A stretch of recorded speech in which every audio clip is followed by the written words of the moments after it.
in here. Get in here, please. Hit the like button. Please, please, please. Hit the like button. Hit the like button. Hit the like button. Come on in. Get comfortable. I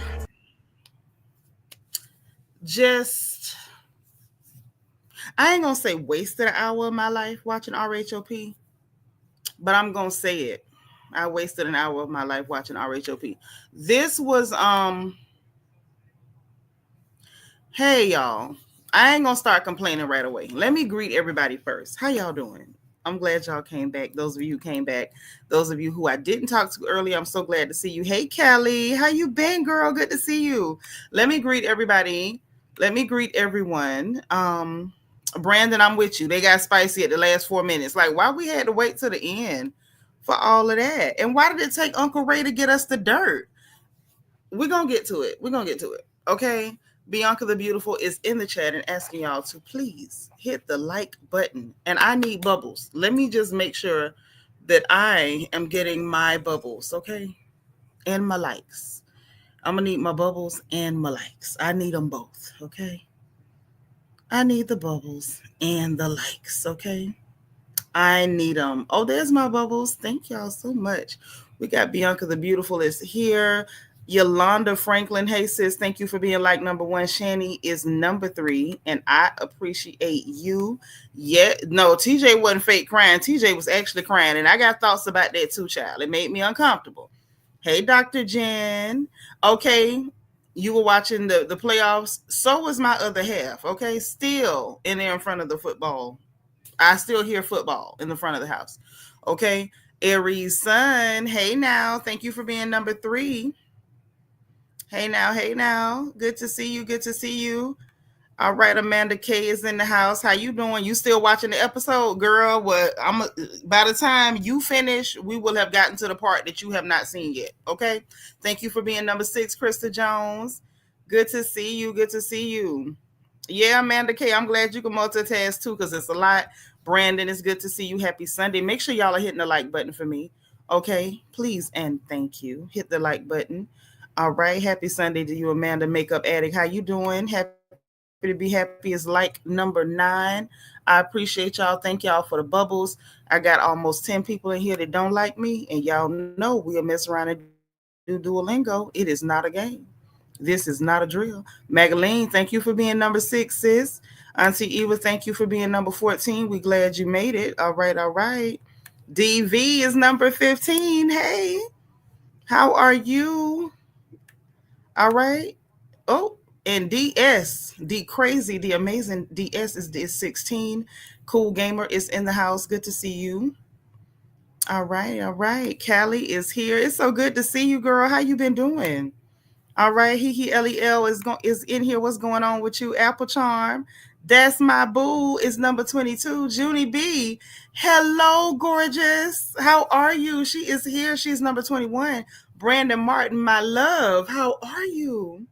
There were some cute fashions. There were some fashion abortions that happened too. And we're going to talk about them. We sure are, because somebody was spotted in a body stocking from the hair store. And I'll be John Brown if we're not going to talk about that. Okay, we're going to talk about that. Because why did that happen? Dr. Jen, hello, beautiful lady. All right. She is listening, honey, because she was in front of that game. I know what you're saying. Cute Poppy, welcome. Thank you for being number 26. I appreciate it. Yvette is here all the way from Birmingham, UK. How you doing, boo? Thank you for being number 29. How your kids doing? Shani, thank you for all the bubbles. I like that I can depend on you to get my bubbles. If ain't nobody gonna give me a bubble, Shani gonna give me a bubble. And that means a lot to me, okay? That means a whole lot to me. Yes, Shani, there was a body stocking. There was a body stocking fresh from somebody's Uptown Beauty in the hood. Yes, it was. I saw it. I saw it. It happened. That was a thing. That was absolutely a thing. Yep, Mia she got called out on her line, but it was so embarrassing this time, y'all. This was crazy. And Uncle Ray got the juice. Y'all wonder why I tell y'all, like, can't nobody say nothing bad about Uncle Ray. Not in front of me. Not in front of me. I'm not having it. Because Ray Huger gets the juice. Understand that. Uncle Ray gets the juice. And ain't nobody gonna say nothing out the way about Uncle Ray. Peanut is here. She is like number 32. So Uncle Ray got the juice. Mia got caught up. Her face was like, I don't want to say it fell, because how could you tell? But she looked like she was absolutely gagged. She was absolutely gagged. And yeah, it was a lot. Yes, honey, the old man sit down got all the dirt. Yes, I said that. I'm like, boy, the granddaddy sat down and hashed that thing out. Yolanda say that's what Honiferous gets for coming for Gary. Why? Honiferous? Oh, wow. That's a hell of a name. Sponge face, maybe. They're doing great. Oh, wow. Tell them their auntie in America said, hey. Okay. Listen, how could you tell? How could you tell? Because it was like, it was this one scene where she was just like, I can't emulate what was happening because it was happening in here. It was a lot happening in here, like in this part of her face. But how could you tell? How could you tell? That's all I'm asking. How could you tell? That's all. I think that's a fair question. I think it's fair. Okay. But how y'all doing? So again, just so y'all know, I am the birthday girl. Yes. I'm turning 25 again. Don't ask me how many times I turned 25 because I'm not telling. But yeah, so I'm excited. I'm in my mood. Okay. Ain't that how little Icy Spicy said it, Eva? Ain't that her song? She in her mood. Okay. She in her mood. Okay. She is in her mood. And I was almost taken out of my mood watching RHOP. They almost messed up my mood. Okay. And I'm trying to be in a wonderful mood because it is ice cold. It is so cold that, I had to turn the heat on, and I don't be turning on heat like that. I'm not a heat girl. Okay. Because I got bad sinuses and they be drying out and stuff. But it was so cold, I had to turn on heat because my toes were cold. That's a problem. I didn't like it. So it's really cold. It's taken a lot for me to stay positive and stay in my mood. And then I went to watching RHOP and they almost knocked me off my square. Like they came in, I had to bob and weave to avoid being knocked off my square. I am in my mood. I'm getting ready for my big day. Thank you, Callie. Hey, what's up, Angela Davis? That's what I'm talking about. Happy 25th birthday to me. I'm in my mood. I am in my mood. Okay. Yours is next Sunday. All right. Well, happy birthday in advance to you too, because I'm celebrating the whole month. My birthday is not to the last day of the month, so I'm not finna be cheated. I'm not. I'm celebrating the whole month. Okay. And I got my drinks ready because I might have to sip something tonight telling y'all what the hell went on with these people. Okay. Let me get my notebook because I got it. Chapter and verse on the bull crap. Okay. Amanda K says she was 21 for the longest. Sometimes, when a year work, you just stick with it. Don't try to get a new year. Just stick with the year that works the best for you. Because that's what I did. I ain't changing. I don't care who don't like it. I'm going to be 25 for the foreseeable future. Okay. Argue with anybody you like. Just know that I'm going to remain 25 for the foreseeable future. Okay. Just know that. Now, notebook ready.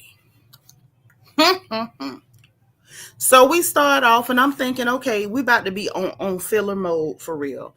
I didn't even know how to take it. The fact that it was Uncle Ray and Karen going to play golf and he didn't know how to hit the button to lock the car. He done cranked the car up. I don't even know how Uncle Ray messed that up. Shannon, you turned 25 twice. Why are you telling people? What's the point of lying about your age if you're going to tell them the truth, girl? You did it twice and you telling people, don't tell nobody. I ain't telling nobody how many times I've been 25. It ain't none of their business. None of it. Cut me open and count the rings.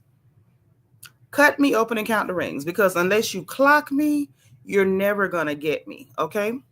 So Uncle Ray didn't even know how to lock the car. The man accidentally cranked the car up. I'm like, okay, so is this gonna be one of them episodes where y'all old hating? Like, what's going on? But it didn't go there. We got past that. We get to Jazelle and her daughters, and I'm like, okay, filling, more filler that nobody asked for, you know. Then it was the elder sister talking to the baby sisters, and she basically was giving them sound advice, and she told them, even if the bank start looking funny, just don't even worry about that, don't even look at that like that. God got it on lock. Jazelle tells her, no, God does not have it on lock. Why are you telling your girls God ain't got it on lock? Because clearly he do. You know what I'm saying? But whatever. Jazelle is just a hot mess. We did see her quote unquote inspirational speech in the church while she was with Jamal. So I wasn't surprised that her sage words to her daughter was that God did not have it on lock. I'm trying to figure out, what kind of house are you running? Because God definitely got it on lock in my house. Lel say Uncle Ray didn't even know how to park the car. Y'all gonna leave Uncle? That's my Uncle Ray. Y'all gonna leave Uncle Ray alone? Leave him alone. Lel. Y'all too rough on Unc. Amanda Case and only decent solo scenes with Jazelle are with her daughters. Yep. When she's being a mama, like that's the version of Jazelle that I like. I like that version of Jazelle. Jazelle without her daughters is heavy on the you know. But anyway, so then we get to Ashley, which I knew it was gonna be some bull crap. I'm not interested in Ashley being a drag performer. I'm gonna just tell y'all the truth. I'm not interested one iota in seeing Ashley Darby as a drag performer. I don't want to see her on stage pretending to be a man. I don't. It does not look interesting. It does not look entertaining. It looks forced and weird and directionless. And why is this happening? Why are we getting this? Why is it every time, and it's not just this show. A lot of the reality shows, when they get stale or a character gets stale, they start pandering to the LGBTQ and using them as a crutch. And I'm not a part of that community. But when somebody who is, can y'all let me know when y'all gonna call these people out for that? Because I can promise you, Black folks would be calling you out. If we start watching reality shows and every time a clear person gets boring or stale or their job is on the line, they come in trying to talk like Fred Sanford or George Jefferson, we gonna say something. Black folks, we're gonna say something. So I would like to know, if somebody in the LGBTQ, if you are here, can you let us know when y'all plan on calling this out? Because what are we doing? What are we doing? Like, I'm not a part of your community, but I'm insulted for you. I'm insulted for you. Since when did Ashley Darby go from having threesomes with her weird, creepy husband that looks like Montgomery Burns? When did it go from that to all of a sudden she's bisexual?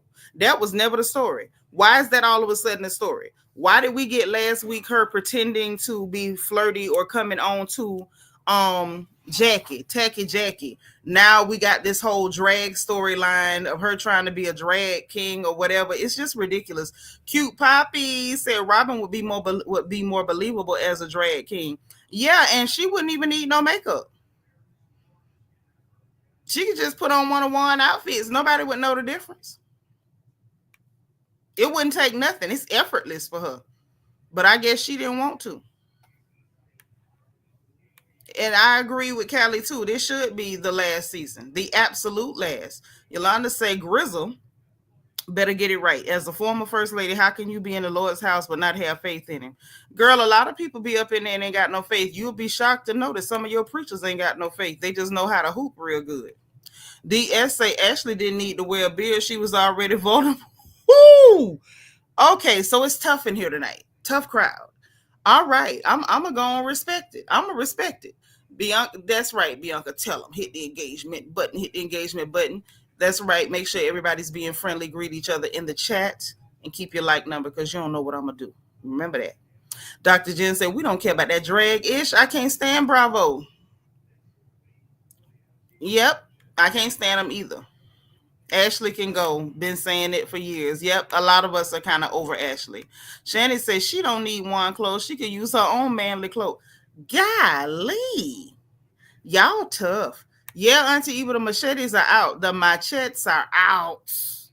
They're out. They have their cutlass in the hand. There are cutlasses in these ladies' hands. Eliel said, drag king, or is that what she used to wear when she...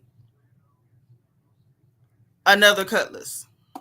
Another cutlass. It looks like I need to add to our box of emojis. It looks like we need to add a cutlass because y'all are tough in here today.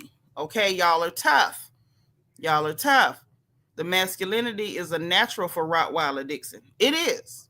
Absolutely. Yes, indeed. So we got that whole thing, and she wants to do she said she want to be like American Psycho. Y'all, production did her dirty because she went to talk. Hey, Cloud9, thank you for being 47. So she went to talking about, it's something she want to do and it's natural for her because she been a performer and a singer and a dancer. And production went to showing all them clips of her singing off key. I can't even imitate it. I cannot even imitate what she did because that's how bad it was. It was literally that bad. Production did her really dirty. It's almost feeling like production sick of her too, low key. She might keep her job because Mia might not keep hers. Let's see what happens the rest of the season, okay? So anyway, then she went to talking about that she won't get this because I want to be comfortable. She say she wants the little young boy, Josh. She say she wants Josh to like her as dressed up like a man. Mm-hmm. She said, now y'all, this ain't no alcohol or nothing. This is my Pellegrino. She said, for real, it's just my Pellegrino. She said that she wants Josh to be attracted to her while she dressed up like a man. And she said if she can get him to be attracted to her, dressed up like a man, that maybe then she has met her match. I was thrown off. That threw me off. And I'm going to tell you why. Because, right, Yolanda, that's what it said to me. It said to me that she was making Michael grab his ankles. So that's why she would never throw it off about them stories, because Michael maybe was attracted to her dressed up like a man. Because why else would you be saying you want your man to be attracted to you dressed like a man? I don't know. That's what I got. I got that, in the words of Megan Thee Stallion, she want him with his hands on his toes looking for the holes. Okay? Not standing up straight. She want him with his hands on his toes. Okay? Yeah, she said that, Shannon. I don't miss nothing. Yep, like Michael. Mm-hmm. Bianca said, well, it's not production fault that she went up there sounding like a wounded flamingo. That's all they could show. That's all she gave them to work with. They did not have to do that girl like that. They did not. Krista, that's what she said, though. She said she wanted that young boy to be attracted to her dressed like a man, and if he was attracted to her dressed like a dude, then she had met her match. That's all she need from him, is to make sure he can grab his ankles. Now, that's what she said. Now, I'm only joking. I'm taking poetic license by saying grabbing his ankles. For all I know, she might want to put him in the book. Not my business. That's above my pay grade. Callie say Ashley is just trying to shock everybody like Mia does. She lying, thirsty for a storyline. That too. But I think part of that with Ashley is kind of dirty. She's kind of dirty. She could be trying to shock us, but she's kind of dirty. Hey, Mo, thank you for being number 50. So look. Then we get Kiearna, and Jazelle and Wendy hanging out over at Miss K Stewart's, place of business. So Jazelle went up in there. Of course, she had to remind us again that she know Kiearna through Cal, and anybody friends with Cal is friends with her, blah, blah, blah, blah, blah. Right? Wendy shows up a little bit later. She got a flat tie. Sabrina Osman. Hey, girl, how have you been? It's so good to see you. So I think Ashley is more nasty than Michael was. I think so too. I agree with you, Sabrina. We could be wrong. Please understand, we could be wrong. But I believe that too. I do. But listen. So Wendy had a little flat. She called the people and they had done expired her stuff. And they was like, well, we could charge you for it. And I'm like, if y'all got a card on file, why y'all ain't just charge the stuff? And that kind of just, that hit home for me. Cause I've been down that road with like the motor clubs and stuff. And it's annoying. If anybody in here works for AAA, Allstate Motor Club or any of the rest, y'all are aggravating. If somebody got a card on file, charge the card on file because don't no lady want to be beside the road with a flat tire, a dead battery, or any of the like. And y'all talking about, oh, it expired and y'all didn't charge the card that you got on file. Stop doing that. Because sometimes we cute and we don't want to be out there tussling with tires and pulling off tires and changing tires. I have done that in my life, but I'm at a stage in my life where I'm not going to do that. Okay? So y'all need to do a little bit better. And see, when she called a man the first time, he did sound a little too friendly to me. To me, he sounded a little too friendly, but I don't even know whether that was the same dude that called back. But we're going to talk about that too. So they in there, they chilling or whatever.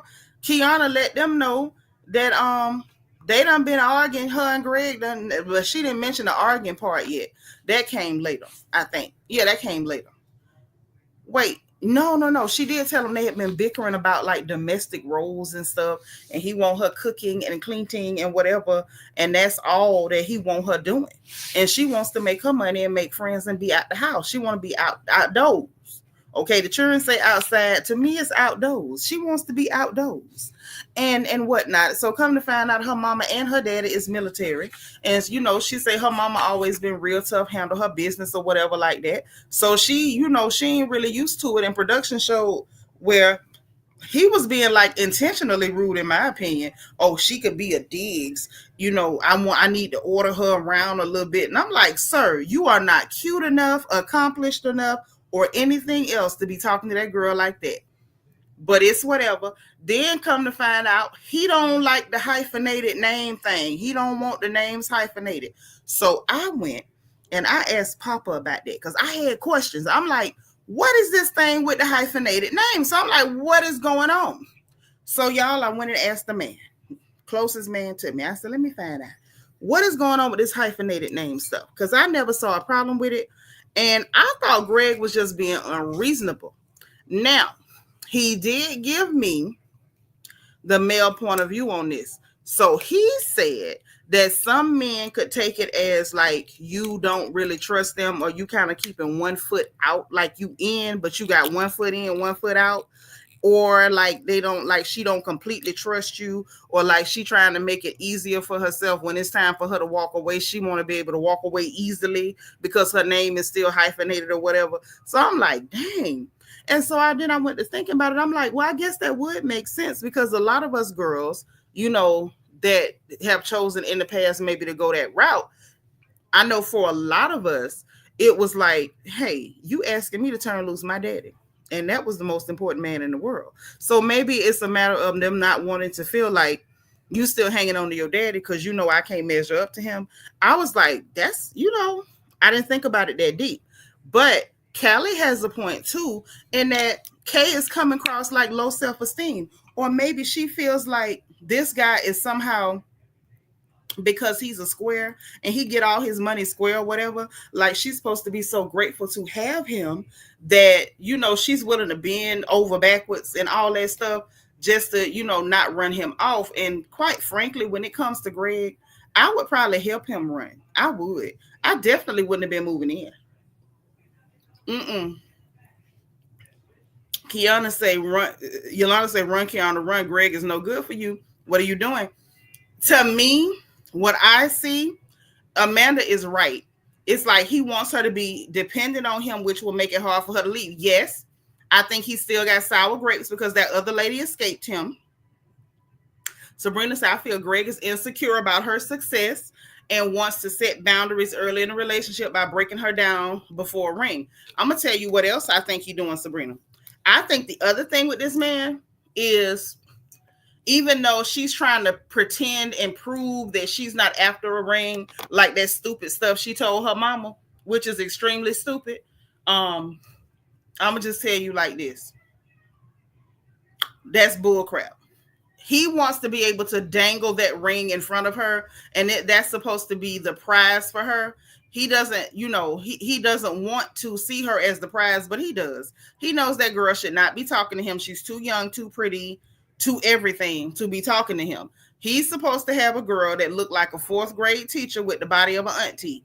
That's who's supposed to be with him. You can look at him and tell, okay, everybody, let's be very honest about some things. You have to know your ugly number. That goes for men and for women. And Kiearna is way above his number. He's like a number 9 on, I won't say a 9. He's a hot 7 on the ugly scale as far as men.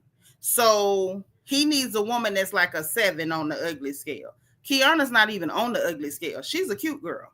So with that being said, I think he is super insecure. And so he's thinking if he can dangle the ring in front of her, that'll make her forget his ugly number. Like she gonna be so focused on winning this prize that she gonna realize that what she winning, what she stands to win, is like too high up on the ugly scale. Okay, Anna, thank you so much for the super chat. Thank you. Yes, Amanda, the ugly number is real. No, for real, y'all. Don't nobody believe me. The ugly number is a real thing. The ugly number is a real thing. Okay. How do I put it? Let's look at people that we know is ugly. Okay. Hey, Delicia. So, like, let's think. Okay. Shabba Ranks. Shabba Ranks is a good 8 on the ugly scale. He was a hot 8. Y'all remember the jokes? Mr. Ugly Man, Shabba. Y'all remember that, right? So, like, if a man is a number 8, okay, and a woman who is not ugly at all, like at all, is like, she's on the pretty scale. She's up there. She's, she's an 8 with a bullet. She on her way to the top, okay? She is waiting on her final glow up, right? If that man is on the ugly scale and he's like an 8 on the ugly scale, and the woman is his exact opposite, he's got to do a lot to win that woman. Unless that man is manipulative, like this Greg character, and then what he'll do is try to like show off his accolades, his accomplishments to like make her not notice that he's a number 8 on the ugly scale. Well, I say he's a 7. I'm being generous. But he's showing off accolades and accomplishments, right? But as much as he show off accolades and accomplishments, he lose points because he got kids and he's a divorcee. And then he lost another point because he going bald. So he went from like a 7 to an 8.5, right? Kiana's still pretty. She over there a number 8.5 with a bullet. One more glow up, pew, to the moon. So on top of that, then because he don't want to have to like measure up, because I think he's scared he can't. He wants to try to knock her self-esteem, make her feel some type of way because, okay, you accomplished, but you're not cooking every day. Why the hell should she have to? Why should she have to? Mister, because if she closed her spa, if she stopped doing the TV show, you're going to have her on some kind of short financial leash where she got to spend according to your budget, which means she can't live the life that she been living, which means she's going to be walking around looking broke, busted, and disgusted, uncomfortable. Her beautiful skin and hair ain't going to be glowing like it glow right now. She going to lose some of her shine trying to fit into your small box because you can't afford the big box that she deserves. And that's just what that is. I said it. I don't care.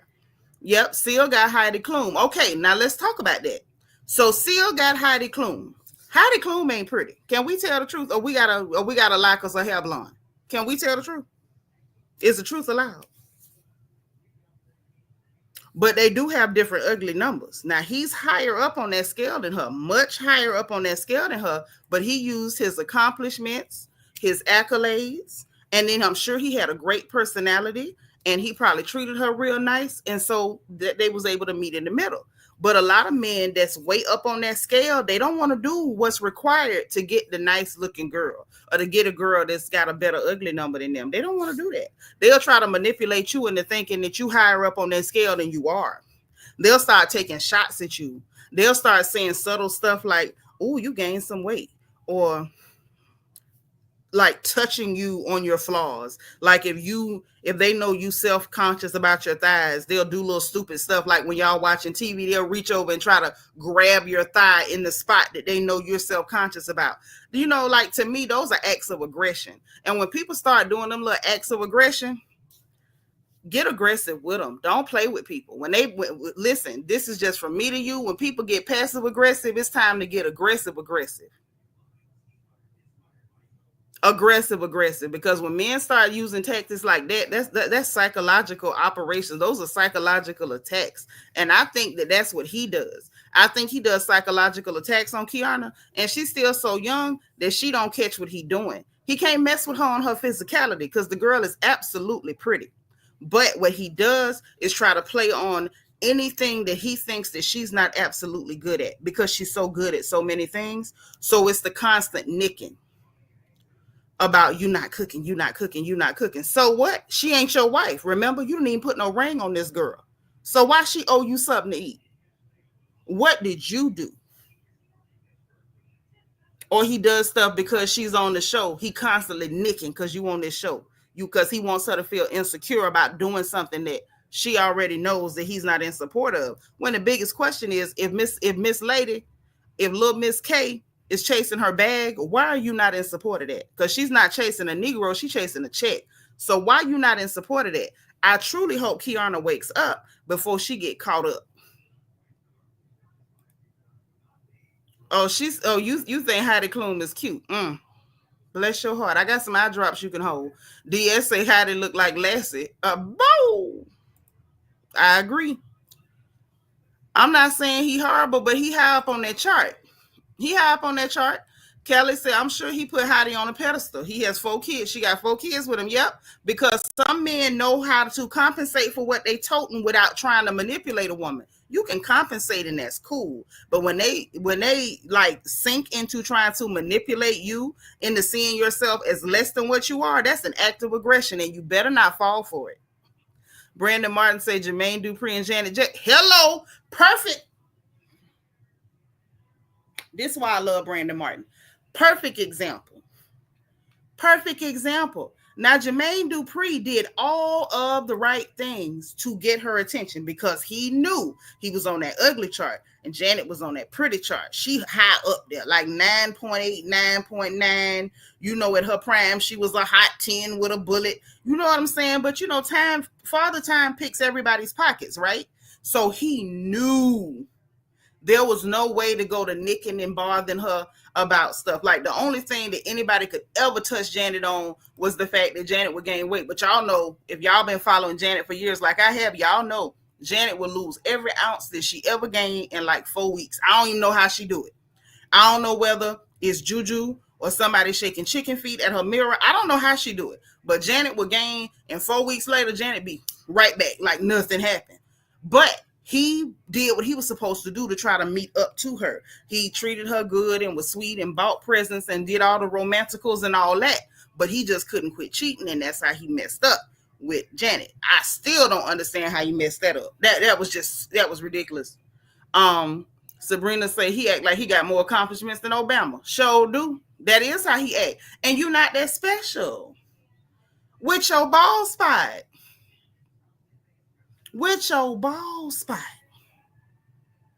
Sir.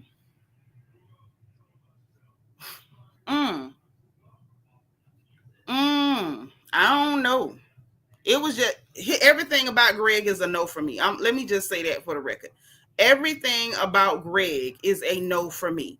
I do not know how she got tied up with this man. I think she saw him as somebody respectable and responsible and all that stuff. But he's a lemon, girl. He's used goods. He got 2 children, and he wants you to play mama, cook, and clean with no ring. Don't be stupid. Kiearna, you getting on my nerves. Callie said Janet married a billionaire. You can't go down from there. You can't. But you know, her and Jermaine was going together before the billionaire. Before that. And her big bag. Too arrogant. Too arrogant. Yolanda say, no, not just a no for me, but a hell no. Hell no. To the no, no, no. Okay, DB say, no, you don't watch what the WWHL Wendy looks stunning. Oh, yeah, I saw her pictures on Instagram. And I saw like clips of her getting ready for the show. So, yeah, I know she looked good. Y'all know Wendy always look good. Wendy always looks good. But, yeah, so that happened with that. Kiearna, I need her to tighten up. So Jazelle go to asking her about Karen, asking them about Karen. Wendy was like, look, Karen is going through a lot. You know, I don't know what to do, but she looked different. She losing a bunch of weight. You know, she's sleeping a lot. She acting different. You know, they worried about her. Child, why Kiearna done put it out there? Karen ain't losing weight because she worried about that case. Karen on the Zempic. Yes, Karen is on the Zempic. Now, she told Kiearna it's because somebody that her family got, you know, diabeticals running her family and she pre-diabetical and that's why she taking the medication. If it were anybody else, and see, this is where I'm conflicted, right? And I'm conflicted because one, why would a doctor even write a script for Zempic for Karen? Karen was already small. Karen ain't big nowhere. We've never known a big Karen Huger. So why would they even put her on that unless she really was pre-diabetic? And even if she was pre-diabetic, y'all couldn't give her some, what's that stuff that they was giving everybody, the pills? What was those pills? Oh my God. Was it metformin? Somebody let me know in the chat. Why they couldn't give her metformin or something else, you know, if she's pre-diabetical, why did they have to go straight to the semaglutide? And then for her being as small as she was, why was it not like a red flag? Like, this lady don't have no size. What's going to happen to her if you put her on the Zempic? Why are we on the Zempic? The doctors have to be getting paid to prescribe that stuff, because why the hell would anybody put Karen Huger on the Zempic? If anybody needed Zempic, it was Mia. Like, let's be all the way for real. Mia is the only person there that really could have used the Zempic. Now, Jazelle, not last season, but Jazelle's season before last, she probably could have used the Zempic. I don't know if she did or she didn't. It would have made sense for her or for Mia or even Jacqueline maybe. But Karen, why would a doctor put Karen on the Zempic? And then I'm sitting there like, dang, Kiearna spilling everybody's tea. But it is what it is. I guess if she could let us know that she being stupid for Greg, she could let us know about Karen taking the Zempic. Okay? And they all sitting there like, dang, man, we worrying about you and you on the Zempic. Then the time man called back for Wendy, calling her love, talking about, yeah, we outside, love, or something. I'm like, why y'all talking to this? You know, the time man was being fresh, in my opinion. Sabrina say, that's not normal. My family is pre-diabetical, type 2, and you just have to work out and eat healthy. That's true, but sometimes they can prescribe something depending on, you know, the situation or whatever. But why are we going all the way to semaglutide? It's all I'm asking. It's not my business, but thank you. I thought it was metformin. Why would we go all the way there? I just thought it was irresponsible. Right, Amanda, but if they're going to be on it, why would it not be somebody with some flesh on their bones? Karen is this big, like this big. Why would you know what I'm saying? She didn't have no weight to lose. Hey, Tamika, thank you for being 61, girl.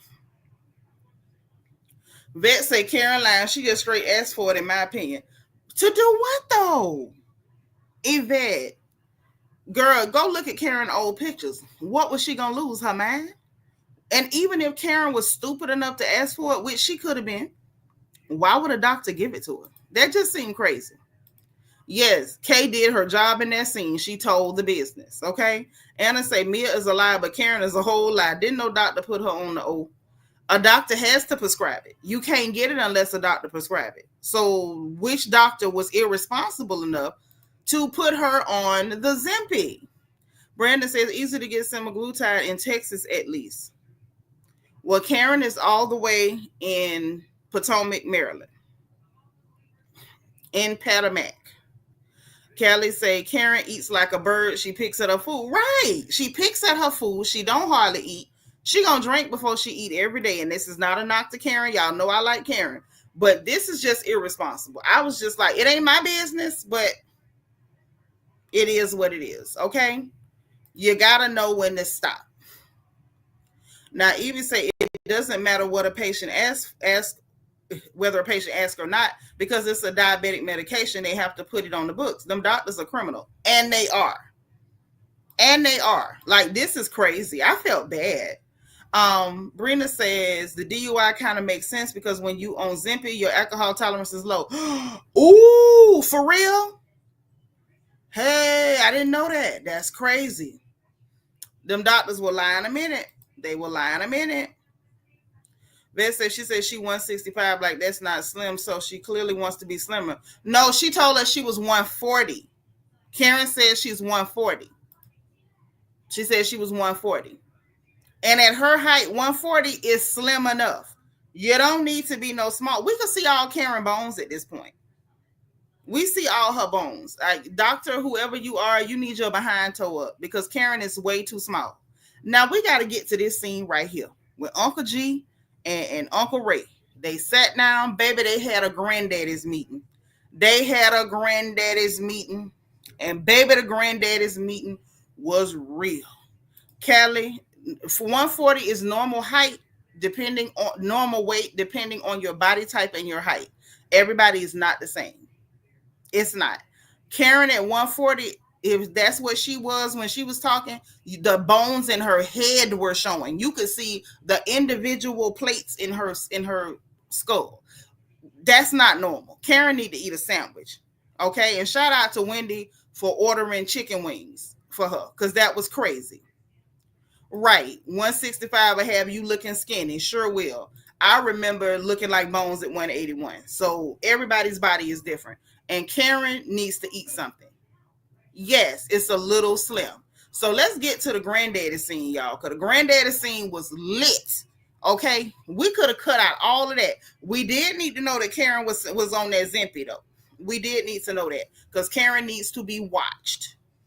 She needs to be watched. Right. If she's at 140, she gonna need to be 160. I'm gonna need her to eat them wings that Wendy ordered for her. Eat them all. Yes, Catherine, the Peepaw meet up. Yes, the Peepaws met up. The granddaddies had a granddaddy meeting. So they sat down, they ordering food and stuff. G went to talking about his gout. Okay. And saying that he stay in the AC, now and everything, because his gout be flaring up. And I know all about that. We just had a episode over here at the house, about that. And Ray talking about the old days, and it's hotter now. It used to be at high noon. He talking about the old days in high noon, and G talking about, yeah, I cheat. So I take the churn out during the shady times. I say, what the hell is going on here? Baby, we done heard about high noon and shady times in the old days. I was waiting on them to say, yeah, I'm feeling pert now, but not plumb. I was waiting on them to get deep in the granddaddy bag. I was ready. I say, what's going on in here?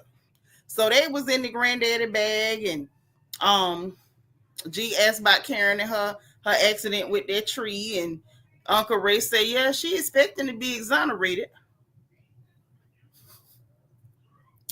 I laughed because, we've seen the body cam footage now. So in hindsight, seeing Uncle Ray say she expecting to be exonerated, like, did you know she was Thomas Jefferson concubine?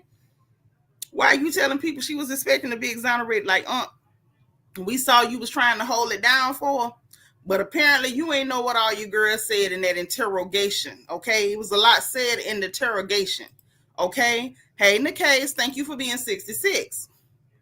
So listen. Hey, Lexiline, thank you for being 65. Okay. Hold on. So it's about 24 people in here don't like me. Before we talk about the granddaddies, it's 24 people in here that don't like me.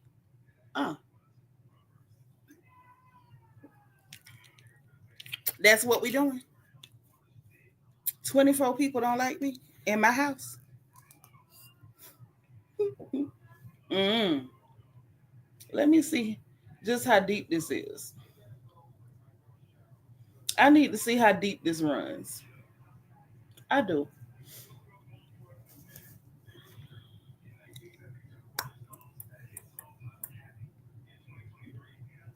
Mm. I'm gonna let it go for like a minute, and then I'm gonna check back. Okay. Yeah, but I see that. Thank you for my heart, Shanny. Shanny be really trying to hold y'all down with them hearts, cause I don't know why people be sitting in somebody's house and don't like them. Catherine Bennett said if they brought up the heat of the night, I'd have been done. Girl, they'd have brought up the heat of the night. Do you realize I would have had to get me a Ray and G t-shirt even if I had to make it myself? Do you understand what that would have done to me if they started talking about Mr. Tibbs and Chief Gillespie? Do y'all know what that would have done for me? Y'all, listen, that would have did everything for me. I would not have made it. Had they started talking about, the heat of the night, I probably would have started singing the theme song right there while I was taking notes. Listen, y'all sing it in the chat. I ain't gonna do it tonight. I'm gonna hold back because Catherine, you shouldn't even mention that. You know I love that show. Why would you mention the heat of the night? And you know I love that show. Why? Anyway, I'm trying to stay warm and be comfortable because I'm still cold. Okay. But anyway, so they went to talking. He expecting her to be exonerated. Wink, wink. And after everything, and G, they went to talking about the churns. And G said in June, he had to churn 25 out of 30 days.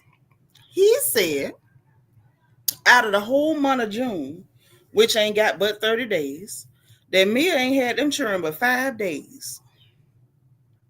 5 days out of the whole 30. Mm-hmm. So she had to churn 5 days out of the whole 30. And they went to talking about he went and got the churn. Now, he told Uncle Ray. Uncle Ray, I think, mixed up two incidents, but I didn't. I kept it straight. Now, Lord Sabrina said, yeah, them 5 times she filmed with him. Lord, have mercy. Brina, you got your cutlass. You got your cutlass, girl. So listen. He told Uncle Ray that he got the children because it was a questionable. He felt like she had been making some questionable decisions. So he didn't say where they were then, but he did say it was another time that she had them children in Atlanta with incomplete. And that you caught that too about the questionable decisions, and he was still nice enough not to mention Mia's child snuffing sister. He didn't mention it, but he said it was some questionable decisions. Because remember, she had took them children over to Mia's house to the nanny. And Uncle G said that was a questionable decision. Okay? Now, he also said on another occasion, which was a separate occasion, that he went all the way to Atlanta, Georgia, where Mia had them churn around incomplete. And he said he wasn't comfortable with his churn around that man, and he didn't think that was no good idea.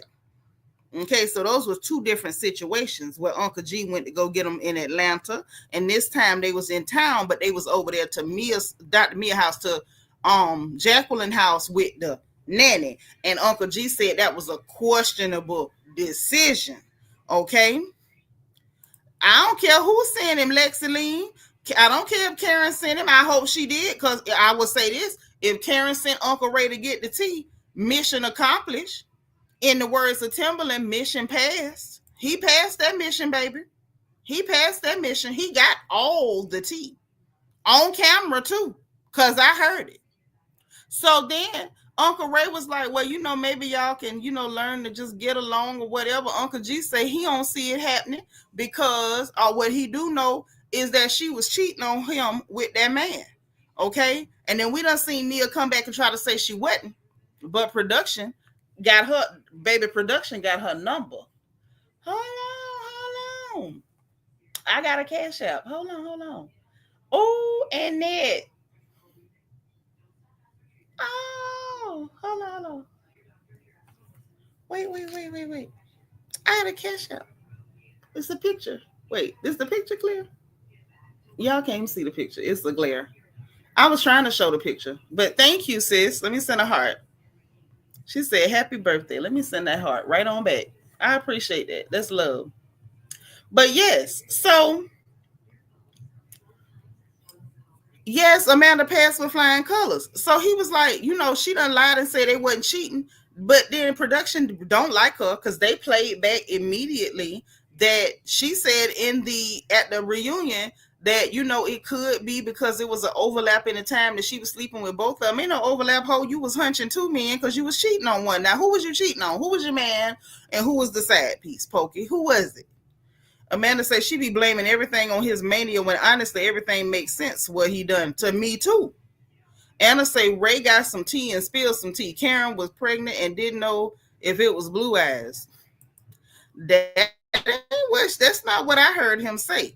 What he said was Karen went to telling stories talking about well, some people in our family got blue eyes and gray eyes and stuff. Uncle Ray said, no, hell, they don't either. No, they don't either.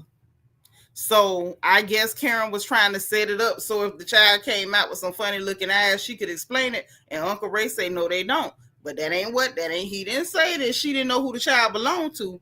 But he did, however, let us know that Karen was trying to, set the scene in case if something didn't look right, she could explain it away. Now, he did give us that, and I heard it clear. Y'all know I get all the gossip clear the way it gave, the way it was gave. I get it. So, not only that, after that happened, that's when the food came out. Now I did notice that Uncle Ray prayed over his food and G did not. G just wanted to tell everything. Uncle Ray like, hey, we got to stop to pray. We're not finna just eat this food and we don't know the cook and we ain't prayed over. So Uncle Ray prayed over his food. Baby G was still talking. G say that he did a DNA test and you don't need no consent. You ain't got to get no permission to go through no court. He went ahead and did the DNA test on his own. He got the DNA test and said that after she said, oh, it's a chance, it could be, he said that hit him. That ain't sit well with him. So he went and got the test done and said that it is his child and said that he showed it to Mia. So the whole time Mia been up here telling these people she don't know whether that's his child or not his child. She knew the whole time because Uncle G went and got a test done and let her see the results. So she know that baby belonged to that man. She's so nasty, she want to drag her baby through the mud for a storyline. This, you know what? That's a raggedy hoe. Now, it's bad enough that your coochie stink on national TV and you got that body stocking wearing hoe from the hood sniffing you. But the fact that you'll drag your own baby and pretend you don't know who his daddy is for a storyline, Mia, you's a bargain basement retired pole humping hoe. You's a Bigfoot nasty Sasquatch of a hooker. You don't have no type of respect for yourself or your children. You want them to just never ever be able to live down none of the stuff that you say. Bianca say that's what production sick of. Mia blank because the men don't get paid to film, so they didn't have to show the scene, but production played this scene to make Mia look like a dang fool and did. Anna said he didn't say it, but I know what he mean. I don't know what he meant. I can tell you what he said though. Yeah, lying for a storyline. Get on my nerves. Yeah, well, he was talking about having bipolar disorder at the dinner with Uncle G. Somebody having bipolar disorder does not mean that they out of control. She's a trifling hooker. Thank you again for the cash app, just observing. Yeah, old body stocking wearing hoe. Yes. Bianca say so. She basically said it before she walked away, and she said we wasn't supposed to discuss that because she didn't want the truth to come out. Well, y'all know earlier this season when she sat down with Kiearna, she told Kiearna, well, I don't feel like the baby belonged to incomplete, but he want a test. I knew then she was lying. But the fact that a test already been done and she done seen it,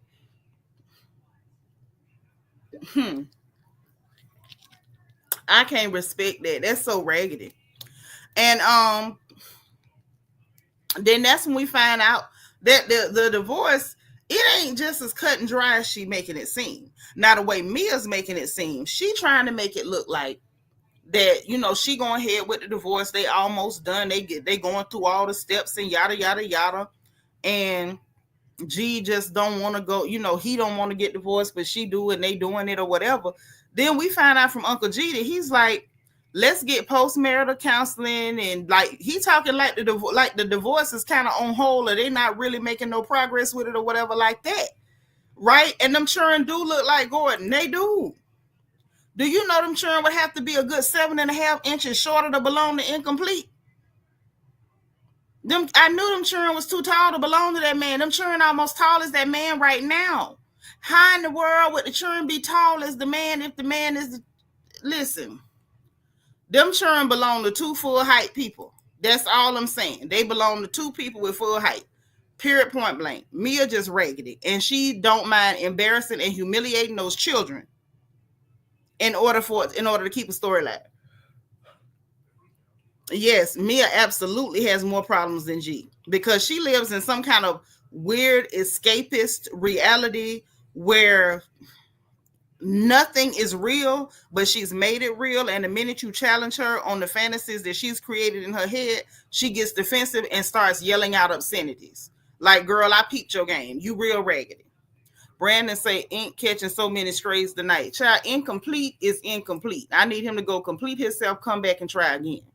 Yvette say, I don't know why she told him she had full custody when the divorce ain't even started. She be lying just like breathing, like a fish to water, like a baby cattle walking. Mia trying to make sure she could stay with G. She just using incomplete for the season. Hello, because when his family sell their business and give him his cut, she want her cut. Bianca said that's probably why her older son don't want to film, because he know his mama. And because he's staying down there in Atlanta. He ain't even staying with her. Like, it would be one thing if he was staying there, but he just avoid the camera. According to what they said, that boy live in Atlanta. Remember, she said that while they was in Panama, and she was like, oh, well, I was going to Atlanta. See, my oldest son live in Atlanta. Why your baby live in Atlanta? Why your child don't live with you? I don't know. Somebody ain't right. Somebody ain't right. That's all I'm saying. It just, something don't smell right. Period. But anyway, so then they went to ordering, the granddaddies went to ordering all kind of desserts and stuff, honey cornbread and peach cobbler and all type of stuff. I'm like, oh, y'all over here getting real out of control because ain't nobody watching y'all. I said, so this is really how granddaddies act when nobody's watching. They just start eating all type of stuff that your doctor says you can't have. And Uncle G, you got the whole gout. You ain't supposed to be eating all that sugar. Okay, your foot gonna swell up like a baked potato. And then ain't nobody gonna have to tell you nothing. Hey, Classic Quilla. So I'm sad Karen leaving the show. Who told you Karen was leaving the show? Y'all just be making stuff up online. Karen ain't told y'all she was leaving the show. And them people ain't told y'all that. Yvette say, right, that'd be a real storyline. Why her son in Atlanta? Right. Why is your son in Atlanta? But she don't want no real stuff to come out. She want to create these fake storylines, these fantasies in her head, and that's what she want us to, play act with her. So let's get to Stacy going to talk to the lawyer, little Chidinma. Okay, all the girls named Chidinma are cute, and this one is no exception. She's very cute, and she was wearing her green. Y'all know that's my color. So she's sitting down with Chidinma. Chidinma is trying to talk common sense to Stacy. Stacy irritates me. As much as I like Stacy, Stacy irritates me. I didn't even need to see that scene. That scene did something to my nerves. Like, in real life. She goes to sit down with the professional because she said after mediation, she realized there was a lot that she just didn't even know about their finances and how things was going and what was happening and all of that. So she sits down with the professional, with the lovely Chidinma, only for her to, ask her, like, well, what have y'all mapped out? What are the things that are important to you? What is it that you're trying to do? What you trying to get out of this, right? So She tells her that she want to keep little Arabella during the school year. He can keep little Arabella during the summer. I say, okay, no problem. Hey, Chlo Glow. Is that how you say that? Chlo Glow? Say rich women get all the time. That why it was a shortage on the Zimpy. I was on it and Claudia was on it. Okay, gotcha. But Karen don't need it. She's already too small. But back to Stacy. But welcome, Chlo Glow. Um, I can't. I just can't. Sabrina says she's smart but acts like a blonde white valley girl. Being with a white man will do that to you. Trust me, I live in Europe. Really? Your brain leaks out of your ear because you sleeping with somebody recessive? That's not a glowing recommendation. I'm gonna just say that is not a glowing recommendation, honey.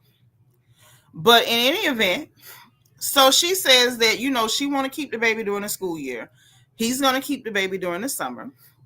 She says she don't want child support, but she wants alimony because she said he take care of everything as it pertains to Arabella. I'm like, why do you keep saying Arabella? Did you name the girl Arabella or Arabella? You are from Detroit.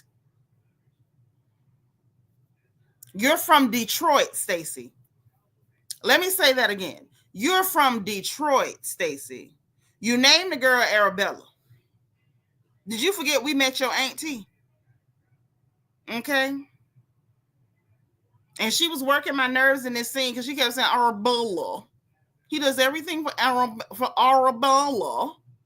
Girl, once you and that man divorced, you think he gonna still be doing for that baby the way he doing for her? He doing for her like that because he still got you.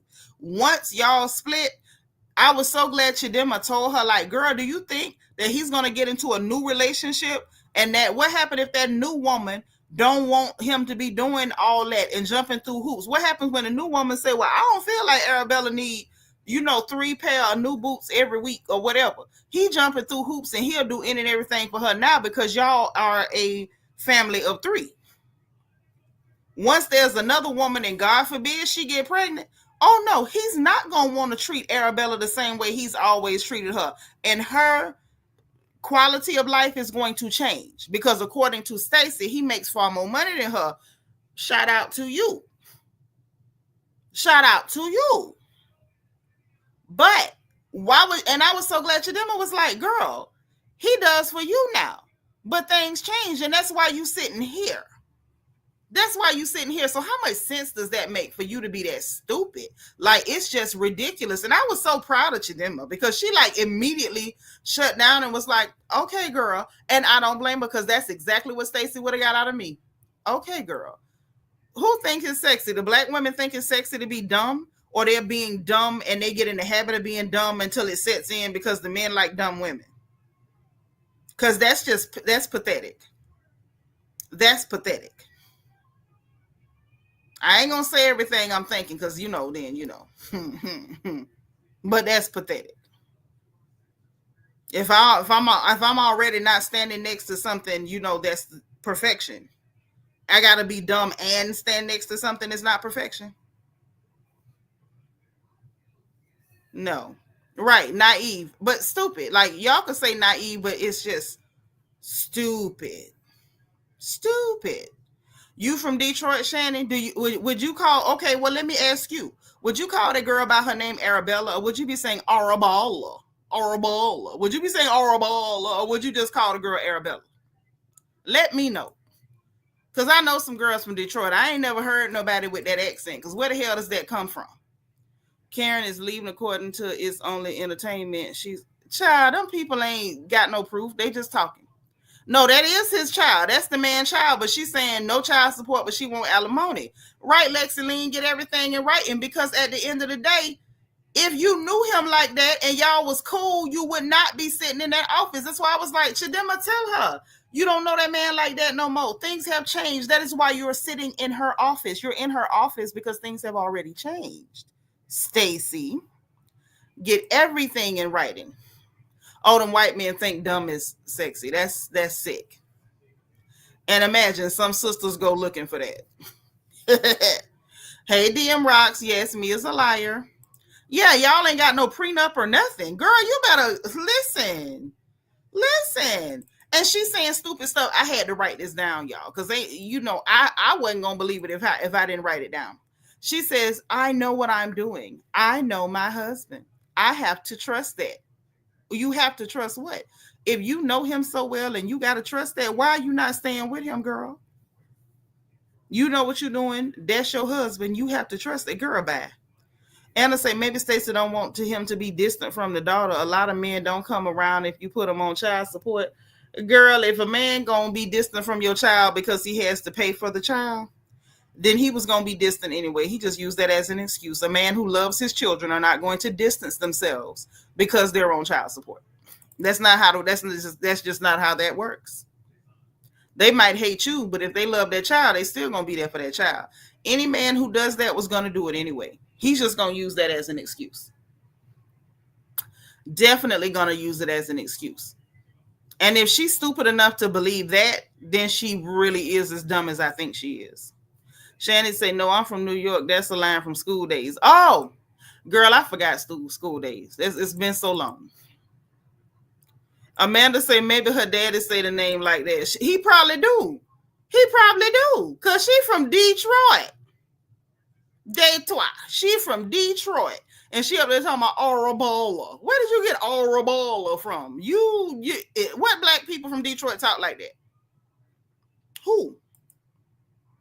DM Rock say, not gonna lie, but Jazelle did look good in the black with the hat. Girl, we not on that yet. She very stubborn in her stupidity. Yep, he love how dumb she is. She's so dumb. She's so dumb. Stacy where Ashley want to be with the prenup. Yeah, but Stacy's so dumb she ain't gonna do nothing. Say my sister name is spelled Charlene. Some call her Charlene. It's spelled Charlene. Some call her Charlene. But okay, I'm gonna stay out of that. Say if I was Stacy, I would act kind on camera too because he will use this and paint her as an unfit mother, gold digger, or something crazy. The only problem is there's no law against being a gold digger. This is America. I know you in Europe, but this is America, honey. There's no law against being a gold digger. No, none whatsoever. And her going after her coins can't be used against her in court. Period. Now that mess with her and TJ could be used against her, but her saying she want her money, give me my money, can never be used against you in court because that's her rights. Hey, DT. That's right. DT said y'all like this video. Yes, her and Kenya are funny representatives of Detroit. Now Toya, on Married to Medicare, I don't really like her like that, but Toya Bush Harris, she's more authentic. She's authentic Detroit.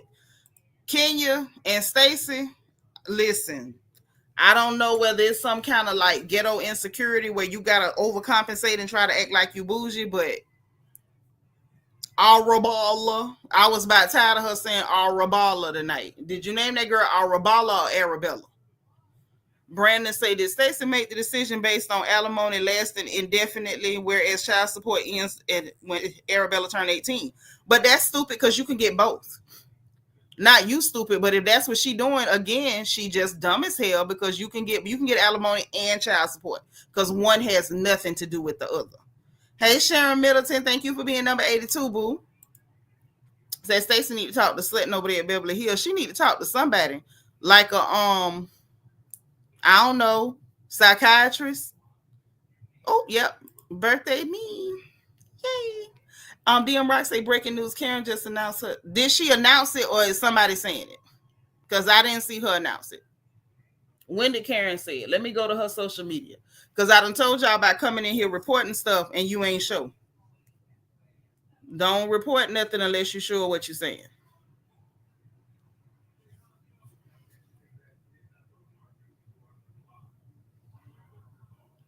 Let's go to Karen.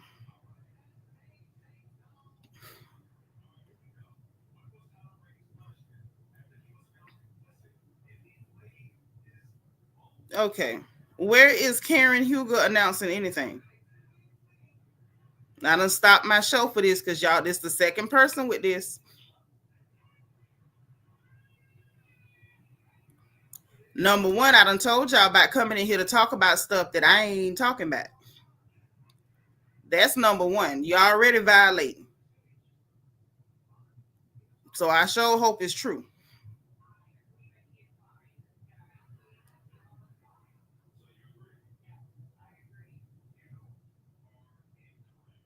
Okay, so there's a statement. I don't know if it's really hers or not, but they are claiming that she's stepping away from the show. I don't know if this is accurate or not yet.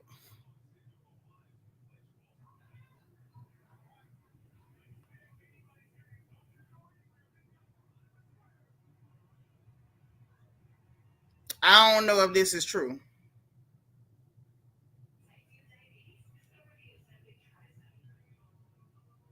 Somebody else saying it's fake.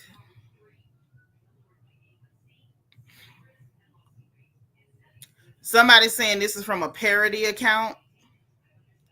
So I don't know if this is real or not. So I'm not gonna take it. Yeah, Gaby. People are saying it's a hoax. So number two, I done told y'all do not come in here talking about stuff that we not talking about. We talking about the show. That's number one. And don't be reporting stuff until you research it. It's a whole parody account. Cut it out. Now back to the show. Where was I? Y'all done took me all the way off with Stacy in this mess. And so then she gonna ask the lawyer, well, how many times have you heard women say what I'm saying? The lady say it's too many to count. She said if I had $5 for everybody who came in here and said what you said, I wouldn't have to still be sitting in here. And I said, thank you very much, Chidema, for telling her the truth. Because it was just getting annoying watching Stacy be dumb. Like, Stacy, I like you for being lighthearted and pleasant and all that, but I don't like her being dumb. It's getting on my nerves and it's not cute. Okay. Then Jazelle's out shopping for the girls. We find out she's still fighting in the courts for the person who went and changed her daddy's will while he was not even conscious. I thought that was disgusting. I'm sorry they're going through that. They talking about Christmas trees and the fact, yeah, Catherine, it's not her actual account at all. And talking about she want to go to the club with them children. She want to embarrass the kids. I thought it was a cute moment. We got the Stacy and TJ meet up, which while I like TJ as a person, TJ is a strange bird. Can I say that? Strange bird. And I think that at first, I felt like kind of like thrown off because everybody kept calling the man gay when I can clearly see that man ain't gay. But now I understand why people are confused. It's because TJ is so weird. I like that he likes the Lord. Like, literally, y'all know me. If you like the Lord, I can like you. You can be a little weird. I'll work with you if you like the Lord. Because, I don't like stan girls, but, I'm definitely a Jesus stan girl. He's been real cool to me. You know what I'm saying? Got t-shirts, all that. Like, he's really that, Jesus is the homie. So when you say you like Jesus, I already like you. But TJ is a strange character. He's so strange. He does things that I like, but then he does things that are so inexplicable. So he sat down with her, and it was clearly he sat down with the intention of having this conversation where he's going to call her out on what he calls hiding him. Okay? I've seen people say this, Sabrina, but I don't believe that. I don't believe that's what's going on at all. I think TJ's weird. TJ's just weird. I don't know about proving something. I don't know. TJ's weird. I'm gonna just say that. Now that part I do know. TJ is a strange bird. Okay, right, Catherine Bennett. Strange bird is putting it nicely. Strange bird. Strange bird. Hey, noble genius, we missed you too. So he's like, I figured I'd bring you somewhere that I would enjoy because we're outdoors and you would enjoy because we don't really do much. Why do you think that is? And it was like, why do you think that is? You saying that to lead her into an answer so you can confront her on you feeling like she's hiding you. Like y'all, he was in his Luther Vandross bag tonight. Secret love. Okay. Why can't we tell somebody? That's how it felt. You know what I'm saying? But I'm like, okay, TJ. And so she was like, well, because I'm not divorced yet. And, my ex is finally leaving the house. And I was like, on Stacy end, girl, that's a weird answer. What does your ex finally leaving the house in a few days have to do with you being careful about the fact that you're going through a divorce and you don't want to be openly dating no man? Okay? Just say that. Instead, he leaving. So he was like, well, what does that mean for us? And it's like, at first I was like, TJ, that was a weird question. But then again, no, because Stacy, why would you even mention that when he's talking about feeling like he's being hidden? Why are you telling him about your husband moving out in a few days? What does that, like, Stacy, why did you put that in there? Unless you're telling him like that was the case, but since he leaving, we can have boom boom in the room. Or now that he leaving, once Arabella go to school, y'all can act a fool. Like, what are you saying exactly? So he was like, so what does that mean? Does that mean I can come to your house? Like, what are you saying? And so she was like, no, I think it's too soon for you to come to the house. And, where my daughter lives and this and that. And I'm, me and my ex is, we very, in a good place. We get along well. I don't want to beef with him or whatever. So I get that. That's the kind of stuff she should have been saying, telling that man about the ex moving out. That was nothing to say. I didn't even understand what's going on here. It's weird. Stacy behaved like she looked up to her husband. Yeah, but I'm like, girl, if you look up to him that bad, stay with him. Hello, good night. Brandon said, I felt bad for TJ. He's really into Stacy. TJ is coming off as though he's emotionally fragile. TJ is giving me emotionally fragile, and it's frightening. Okay? It scared me a little bit tonight. Okay? It wasn't just cringe, it scared me. Okay? DT say TJ looked like a thong flying in the wind. You so crazy. Thank you for the super chat, love. Anna say Stacy still want that.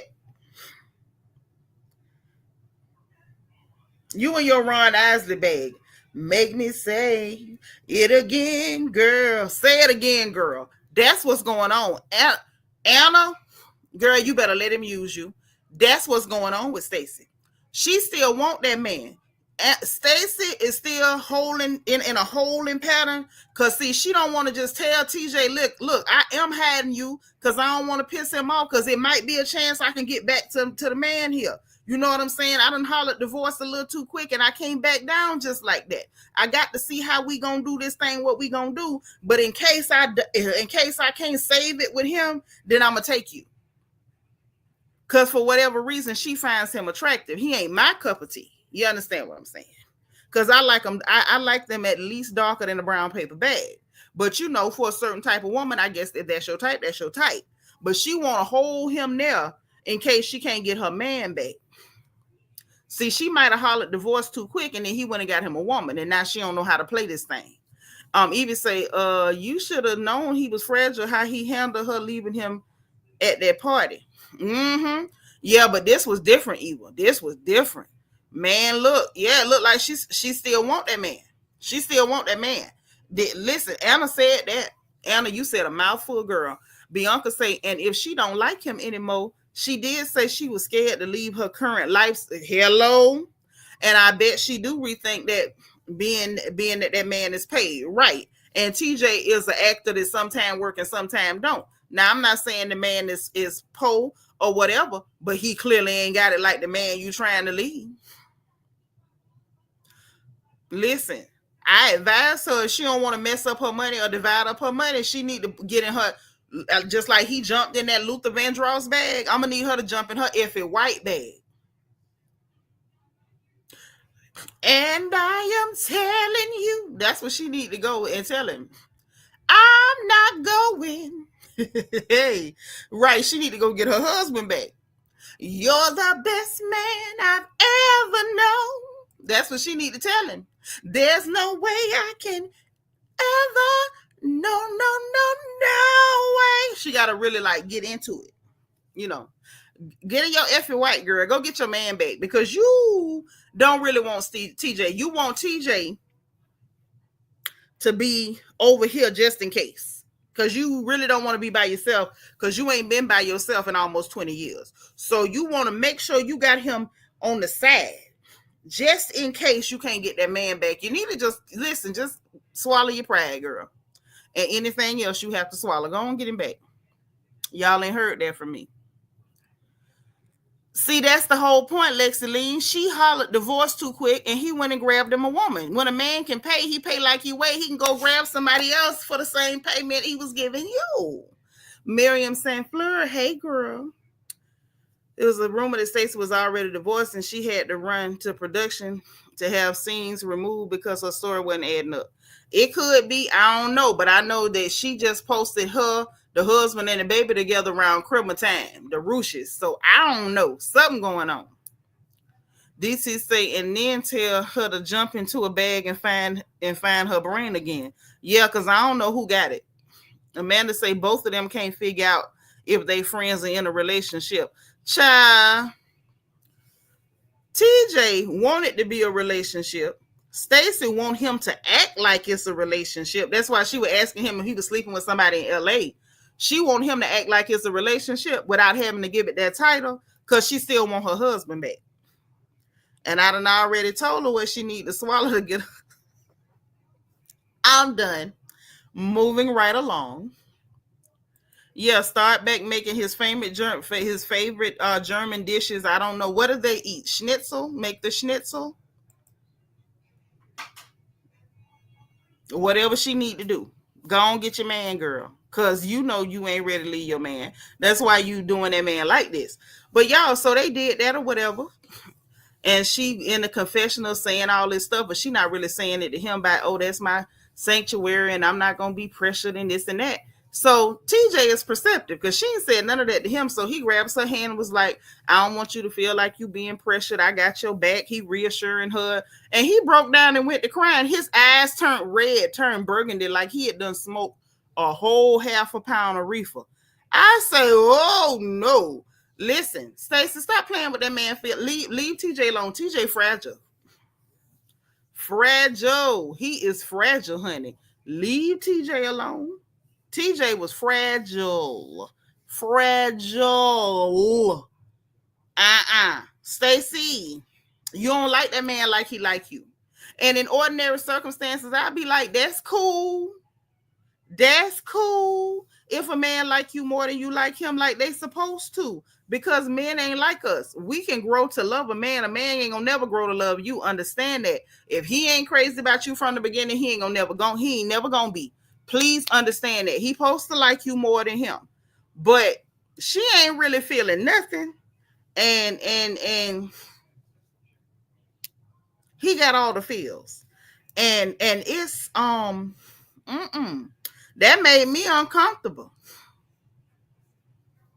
Yeah, that made me uncomfortable. He got all the feelings and she ain't got no feelings and he trying to reassure her and everything.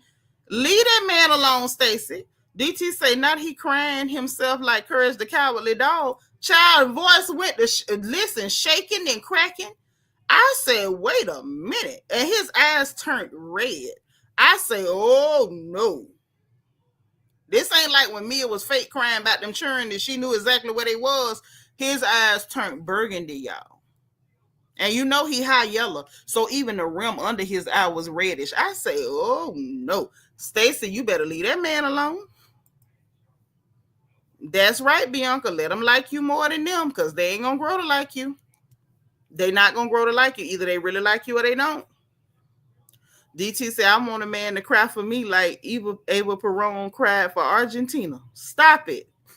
Don't go to crying for no. Don't listen. I don't need that. Hold on to that, okay? Keep that. Don't give me that. I ain't looking for that. Brandon Martin said TJ was thinking all this time that he was doing the right thing, doing things right. Then Stacy just pulled a rug from underneath him. That was sad. It was kind of sad, Brandon, but it was cringy too. I was like, almost put my pearls on so I could clutch them. I said, oh no, Stacy, leave this man alone. Cause he feeling things that you're not feeling at all. I don't think Stacy like nobody but her husband. I'ma just tell y'all the truth. I think Anna hit the nail on the head. Stacy don't like nobody but her husband. Okay? And then she in the confessional like, oh, I know TJ will wait for me. Girl, you better stop. Famous last words. You know how many women that ended up on t-shirts and murals and had dubs released because you banking on a man being emotional about you? I don't want it. If the feeling ain't mutual, please don't give it to me. If it ain't mutual, if I don't like you like that, please don't like me. I'm gonna say it again. If I don't like you like that, please don't like me. Because you'll be thinking you looking good and dapper, and all I'm gonna see is Jason Voorhees. I'm gonna tell you that right now, or Michael Myers or something. No. Amanda say, honestly, I think they're using each other for TV. That's just me. Both of them benefiting them. No, nah. Ain't an actor in the world eyes just turned red. He ain't rub his eyes with no onion on it or nothing. That man eyes turned red. I know what I seen. DT say his tears flowed so much that the sin had more water from his tears. I don't know, baby. I don't like it. It made me uncomfortable. It made me uncomfortable, and I've seen this before. Stacy do not like that man. Stacy wants her husband. Stacy don't like that man. Stacy likes the fact that TJ is non-threatening. Stacy likes the fact that TJ is clean cut and she can tease him about making whoopee, but she know he ain't gonna actually want to make whoopee. She knows she's safe around him. But you can't take that for granted. Some of them so-called safe dudes, they got some screws loose. Stacy better, you know what I'm saying? Just cut that off. Cut that off. Cut that off. Like, it ain't safe, okay? Men are not like us. They don't think like us. They don't move like us. They stronger than us. Do not put yourself in that situation. Too many women have gotten hurt like that. Stop. Stacy, if you hear this, or somebody that know you hear this, if y'all could tell her for me, cut it off. Stop it. Because this is getting creepy and dangerous. Stop it.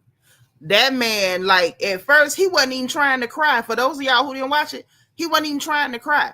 He was just like, trying to sound serious. And then, like, he played it off in the end, like trying to crack a joke or whatever. But even after he cracked that little weird, awkward joke, the little Star Wars joke or whatever, his eyes were still red. It was, all I'm saying, I'm going to leave it alone. But, like, save your life. Save your life. I would. Moving on. Karen getting ready for Ashley's event where she want to dress up like a man. Okay, she want to be Victoria or whatever. And so she pulling out outfits and stuff and telling Ray that Ashley told him to dress masculine. And I knew that wasn't gonna work. He couldn't help her because he's so busy trying to, get her to model around and show him her legs and stuff. And she was like, I just pick it out myself. So they sat down and went to talking about the grandpa meetup. Bianca said, yep, I just saw a body cam video of what could happen in cases like this, especially with her playing with him on TV like this. She need to make a choice and move on, right? Because she running the risk of him feeling like, oh, you humiliated me on national TV. All I'm gonna say is save your life. Stop. The life you save might be your own. Okay? That's all I'm saying. I'm not saying that TJ's, is one of them that, but I'm not saying that he ain't either. Take it how you want to take it. I wouldn't do it. Stacy, save your life, girl. That's all I'm saying. Moving on. So they sit down. They go to talking about the granddaddy meetup because she talking about the short skirts and stuff. He said, why everything's so short? And I said, Uncle Ray being frisky. And she said, yeah, that's to get your attention. She said that's her maiden call, and he caught it. Yeah, he caught it. Apparently, Uncle Ray is still very active and frisky. And she likes that attention from Uncle Ray. That is her husband. That is the institution that we've heard about since the beginning. And I am very excited for them. Hopefully we never see those scenes again. Remember where they was getting in the tub and Uncle Ray took him like almost a week and a half to get up the stairs to the tub. Y'all remember that? We don't want to see that no more. But it's cute that they still, that they still can have elderly frisky love. Okay, shout out to y'all.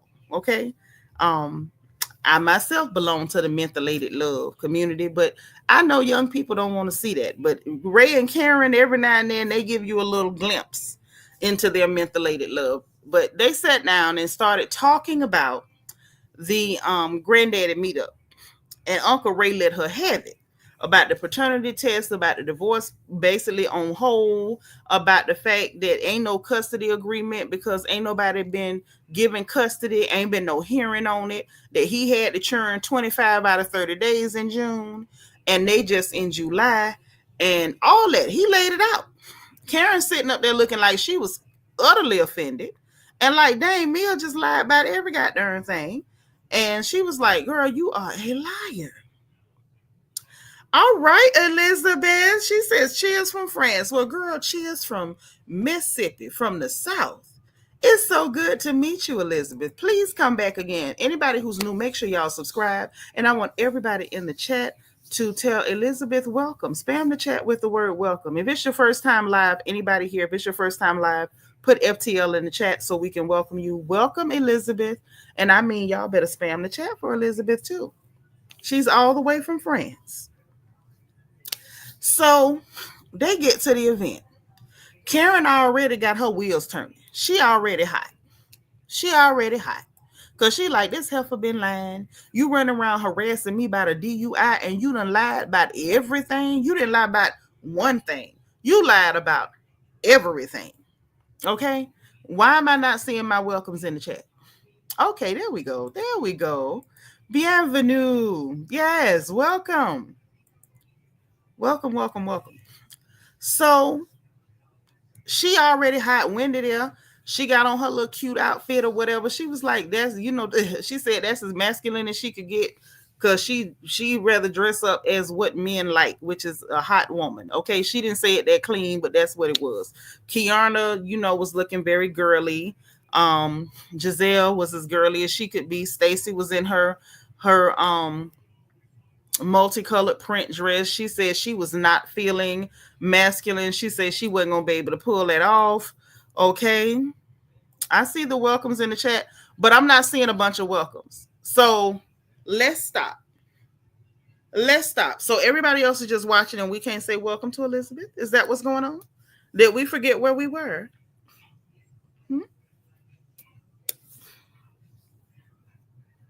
Okay. Aries son, thank you for complying. But we got too many people for my chat not to be filled up with the word welcome. So since I gotta say it because nobody else won't say it, then we'll just quit talking about the show and I'll just put welcome in the chat for Elizabeth. Yeah. That's what I'm gonna do because I'm happy that Elizabeth is here. And I'm always happy to see new people. Yep. And I'm gonna write it because other people can't be bothered. Hey, Leslie Cornish.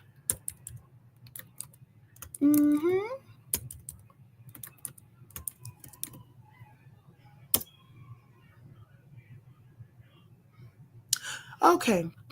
Thank you, Vet. Thank you, Leslie. Thank you, Brandon. Okay. So everybody else can't be bothered. No problem. Thank you, Just Observing. I'm just going to continue to write greetings since no one else will. We only got a few people that want to be, welcoming and warm. So I'll do it.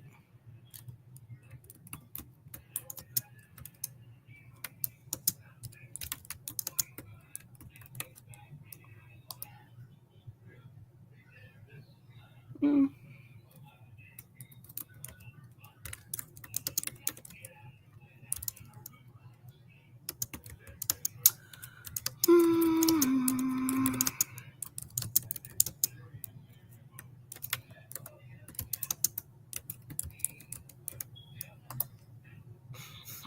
Thank you, Miriam.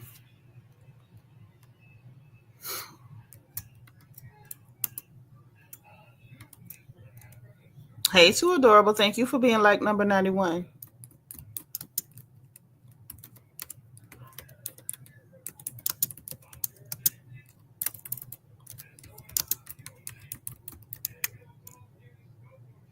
Thank you, Classic Willa.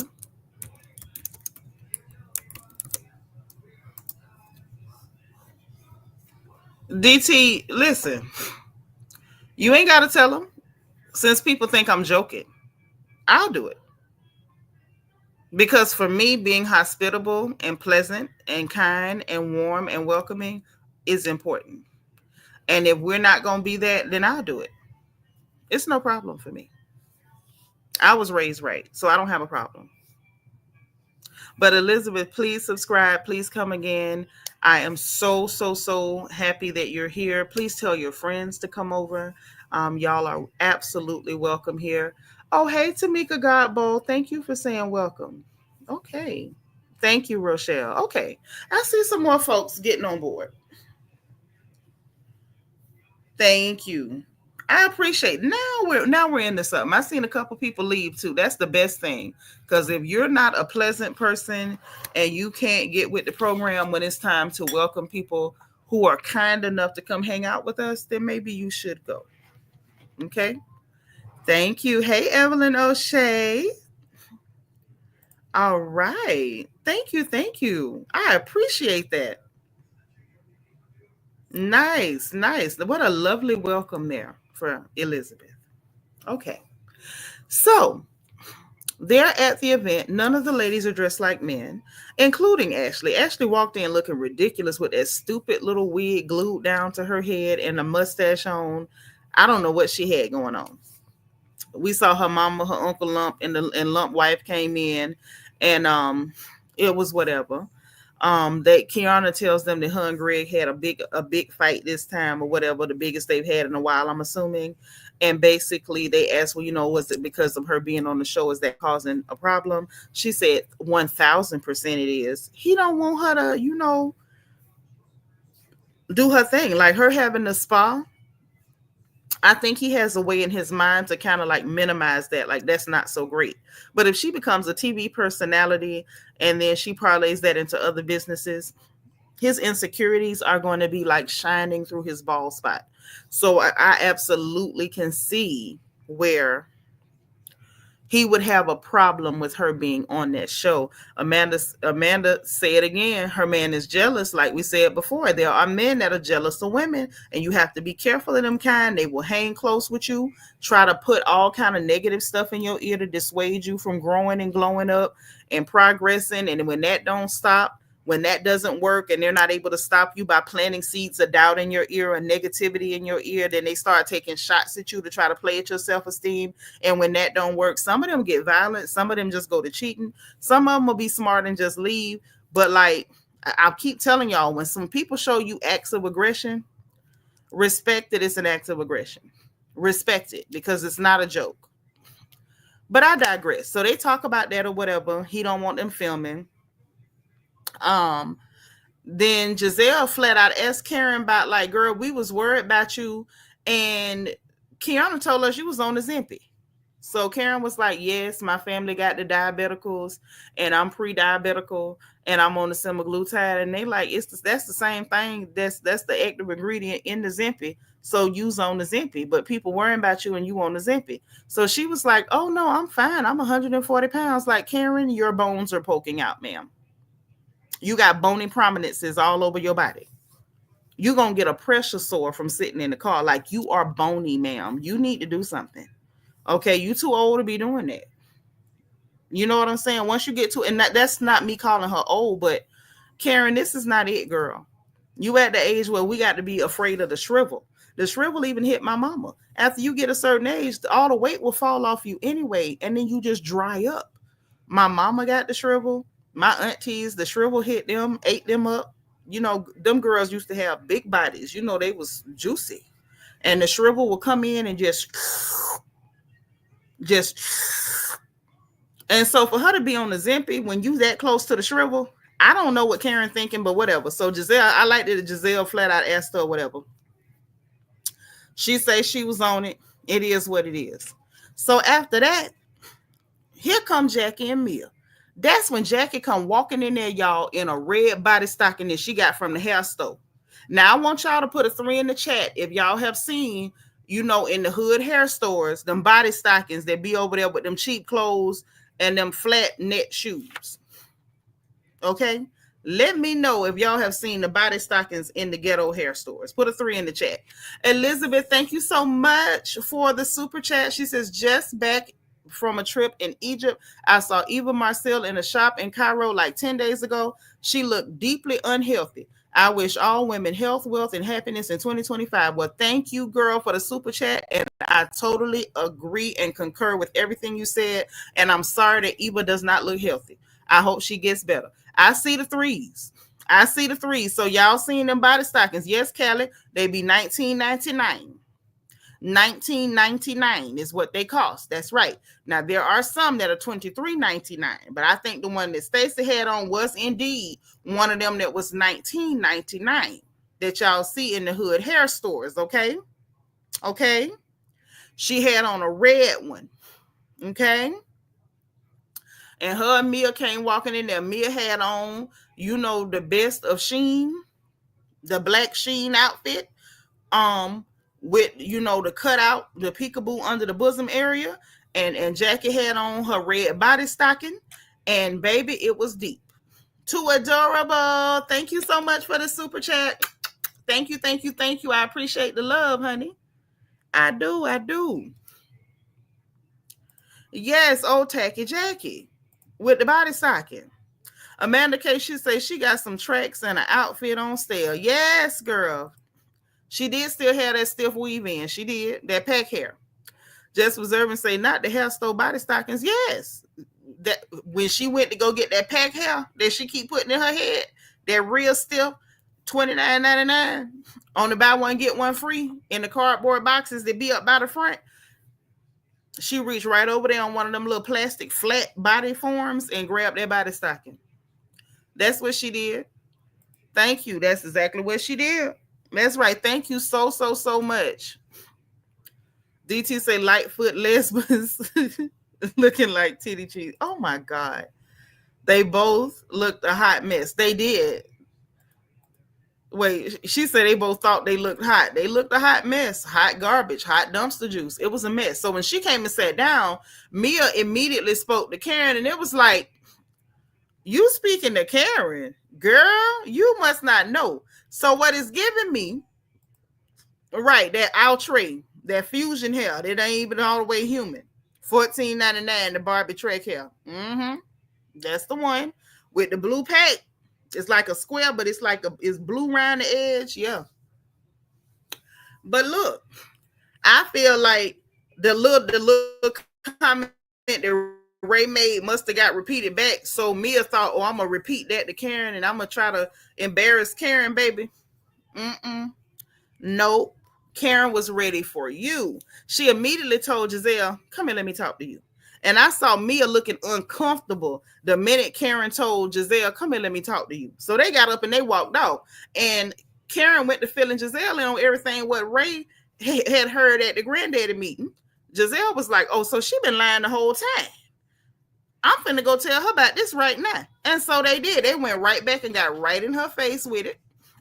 And they got loud, and Wendy was like, y'all getting loud. Can y'all go outside? Let's go outside. So Mia talking about, you sure you want to go outside? Yeah, Wendy want to go outside. You embarrassing her in there in front of all them people. What the hell you thinking? You alley cat. Everybody don't want to act uncouth and unwashed in public.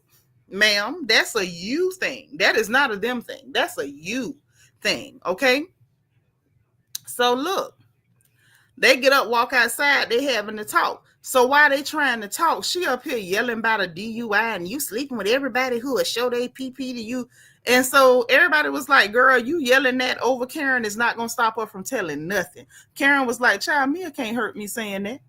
And Karen proceeded to tell everybody what the hell was said about the DNA test. Jackie ran her mouth and basically let them know she knew too. So you was helping her lie, just like y'all was lying together to your first season on that show.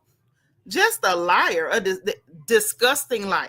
So apparently her certified crotch sniffer Also, is her like lying accomplice? Because she's like, well, it was an at-home test. It don't matter. You swab the mouth and send the sample in. It don't matter. A swab is a swab, dum-dum.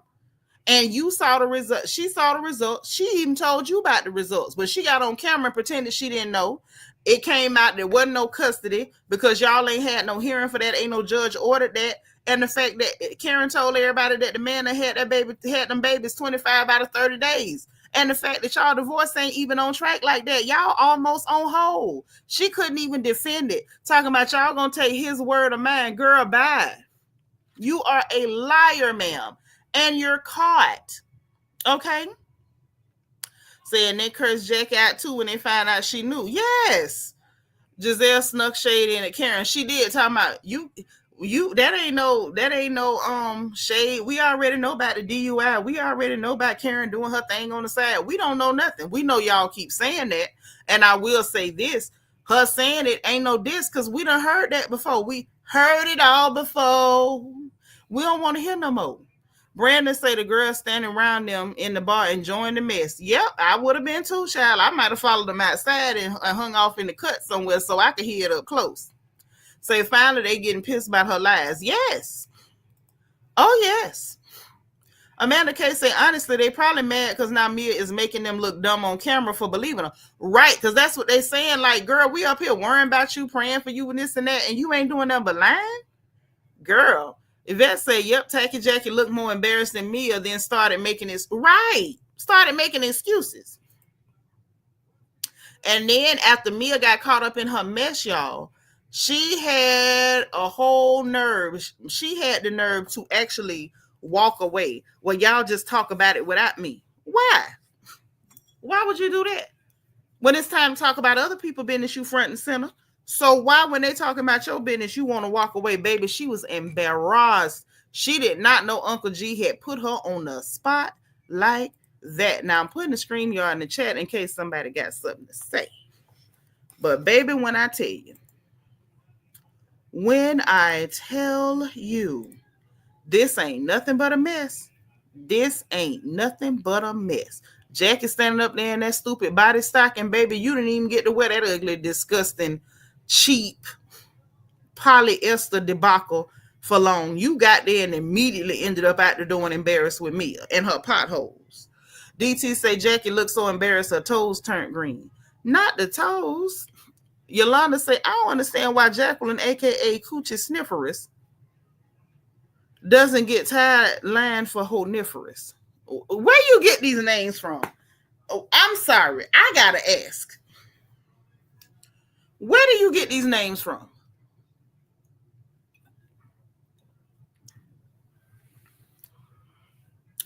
The certified crotch sniffer. Bianca said, I told y'all G is getting his back this season. He must be getting it back in blood. He must be getting it back in blood. That's all I'm saying. He got to be. He got to be. Amanda say Ray clocked in for Karen because he got all the details. Everyone. And Uncle G was ready. Y'all remember when her and G first split? G was ready to tell everything then. But Wendy and Candace took the high road and they just didn't bring it. Baby, look, Karen say, you've been coming for me all season, hooker. I'm going to bring it.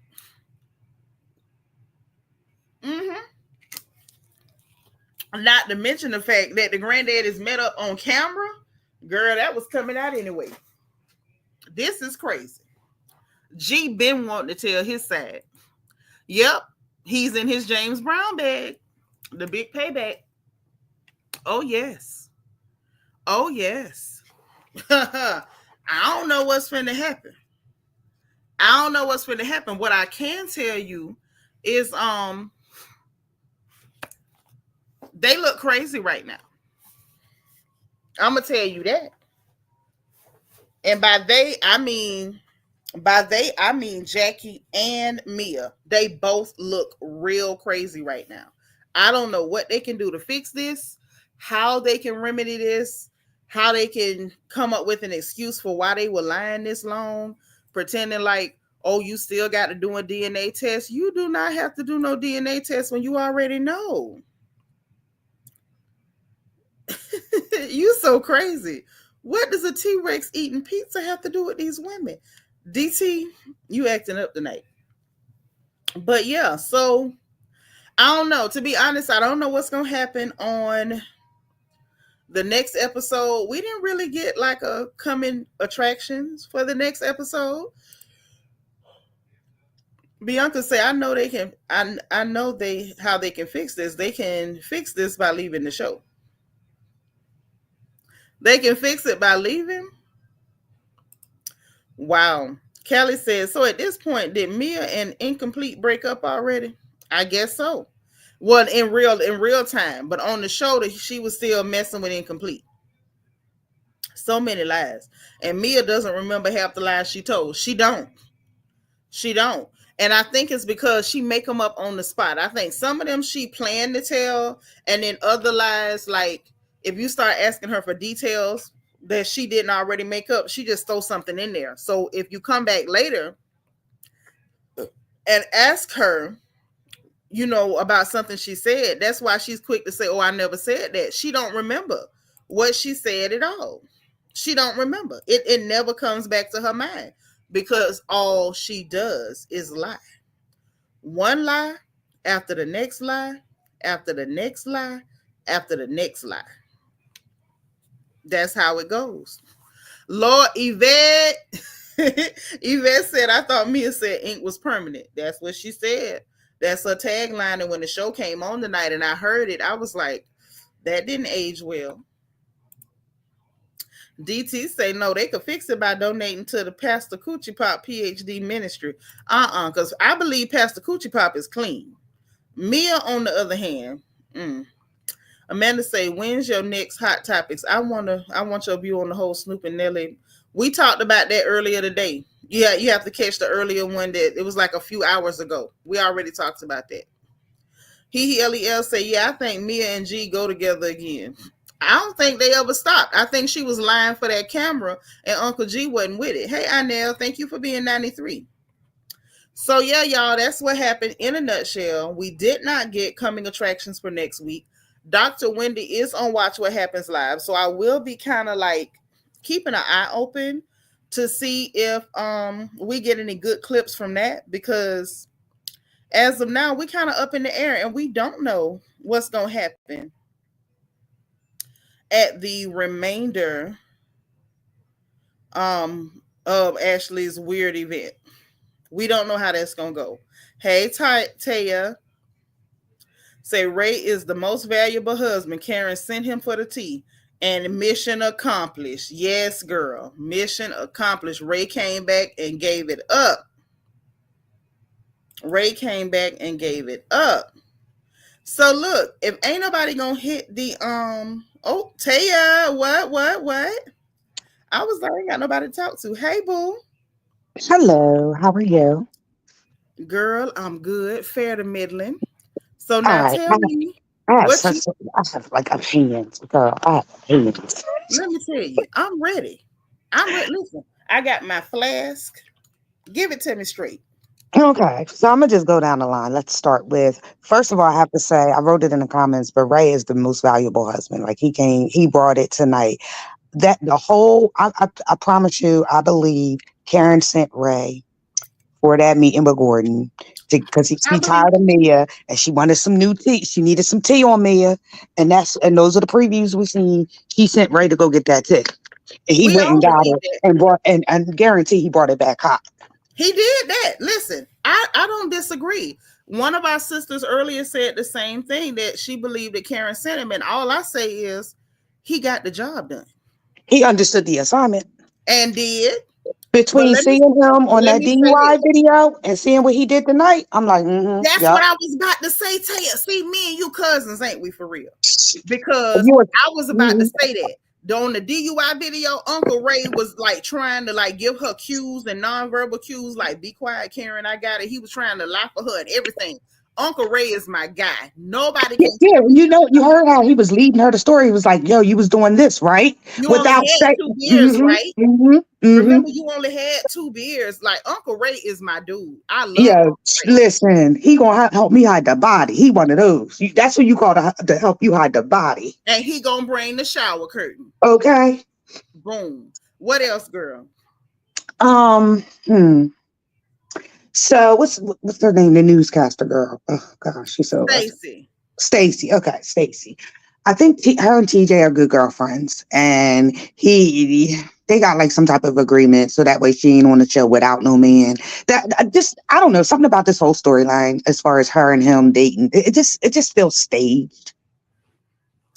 And see, what I think about that is, well, I already said what I think, but I think you just getting here. I don't believe that. I don't believe TJ knows it's staged. That's the part that's making me feel uncomfortable. I don't think TJ knows it's staged, girl. I think Stacy may know she using that man. I think that other people around her may know that she using that man, but I don't think TJ know it. I TJ don't scared. know. TJ I think scared he's me just a tonight. yeah. TJ scared me tonight, sis. I ain't like that. I say, mm-mm. Now I'm all for a joke, and you know I crack a joke in a minute. But I just think he's a bad actor. Because I no, mean, listen to the plot. Yeah, he's my boyfriend, but he's not my boyfriend. I'm still married, so I don't look bad that I'm sleeping with this other guy, even though I'm legally married.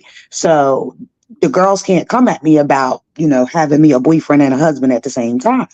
I think he's in on it. He's just a bad actor. yeah, I don't think so.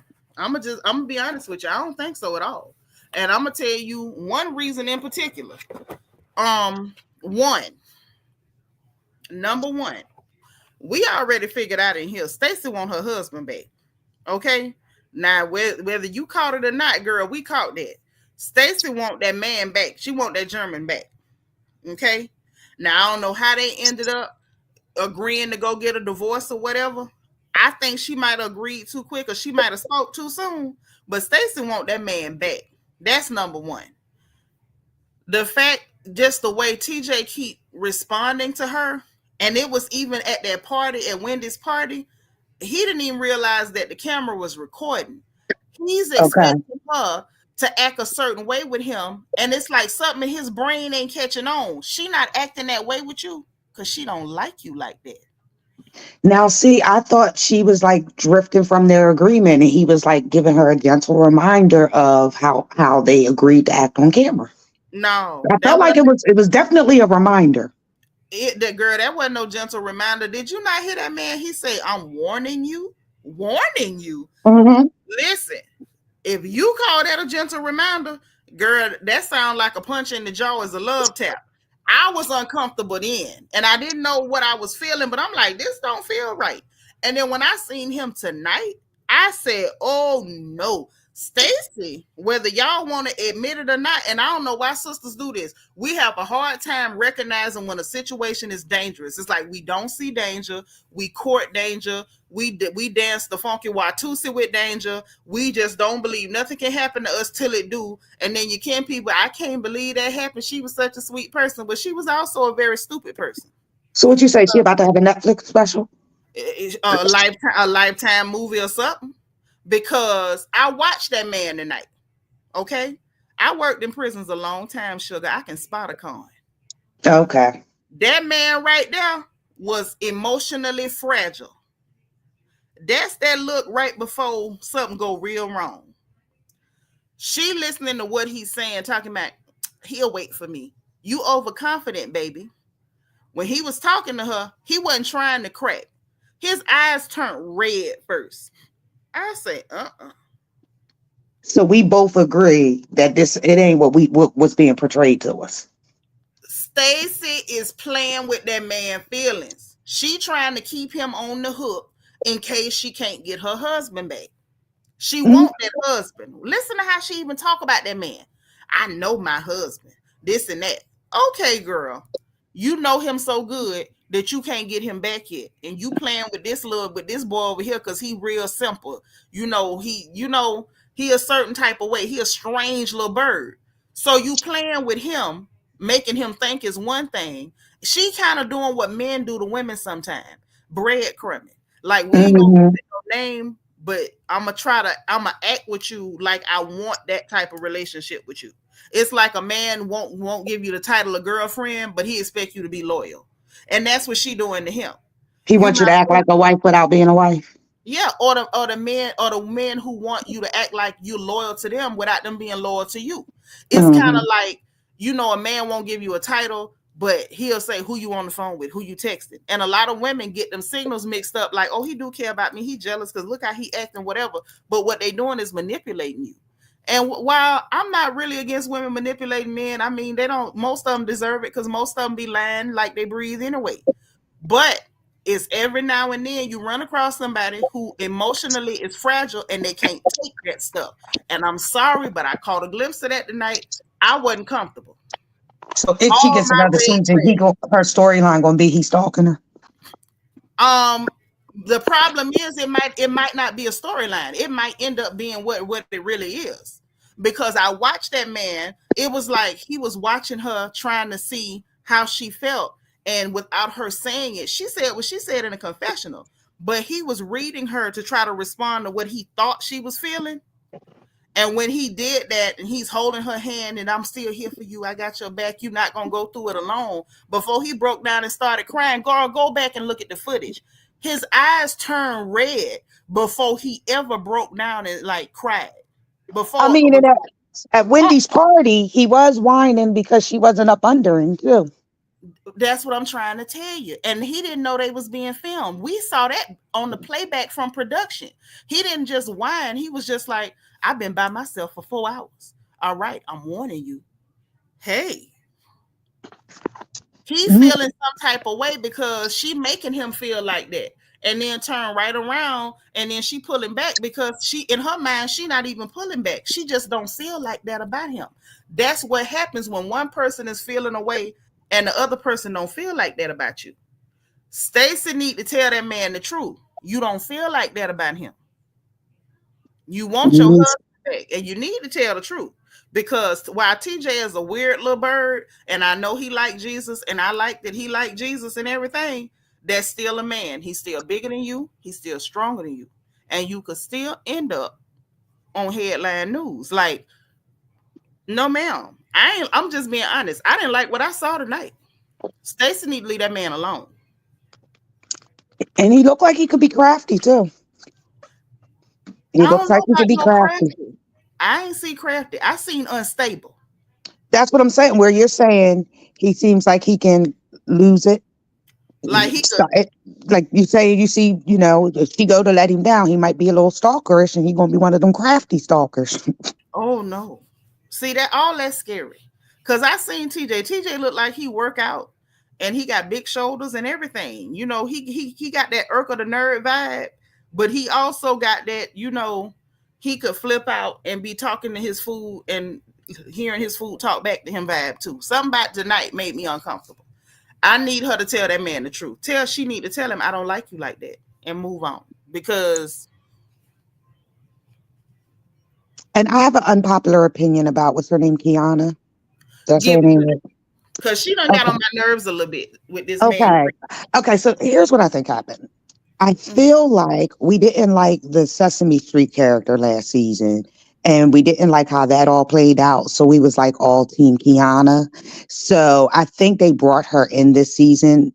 I really think she's like a sympathy cast because they didn't want her to sue them or something like that. But I really think she got the sympathy role this year. Like they brought her in because they were sympathetic that she got cut on her face last year. So now, okay, she's here this season. I don't really feel like she's bringing anything. I'm not understanding this whole if Greg is going to marry. Like her storyline is dry as shit. I don't know if I can cuss, but her Girl, storyline is you dry. can cuss.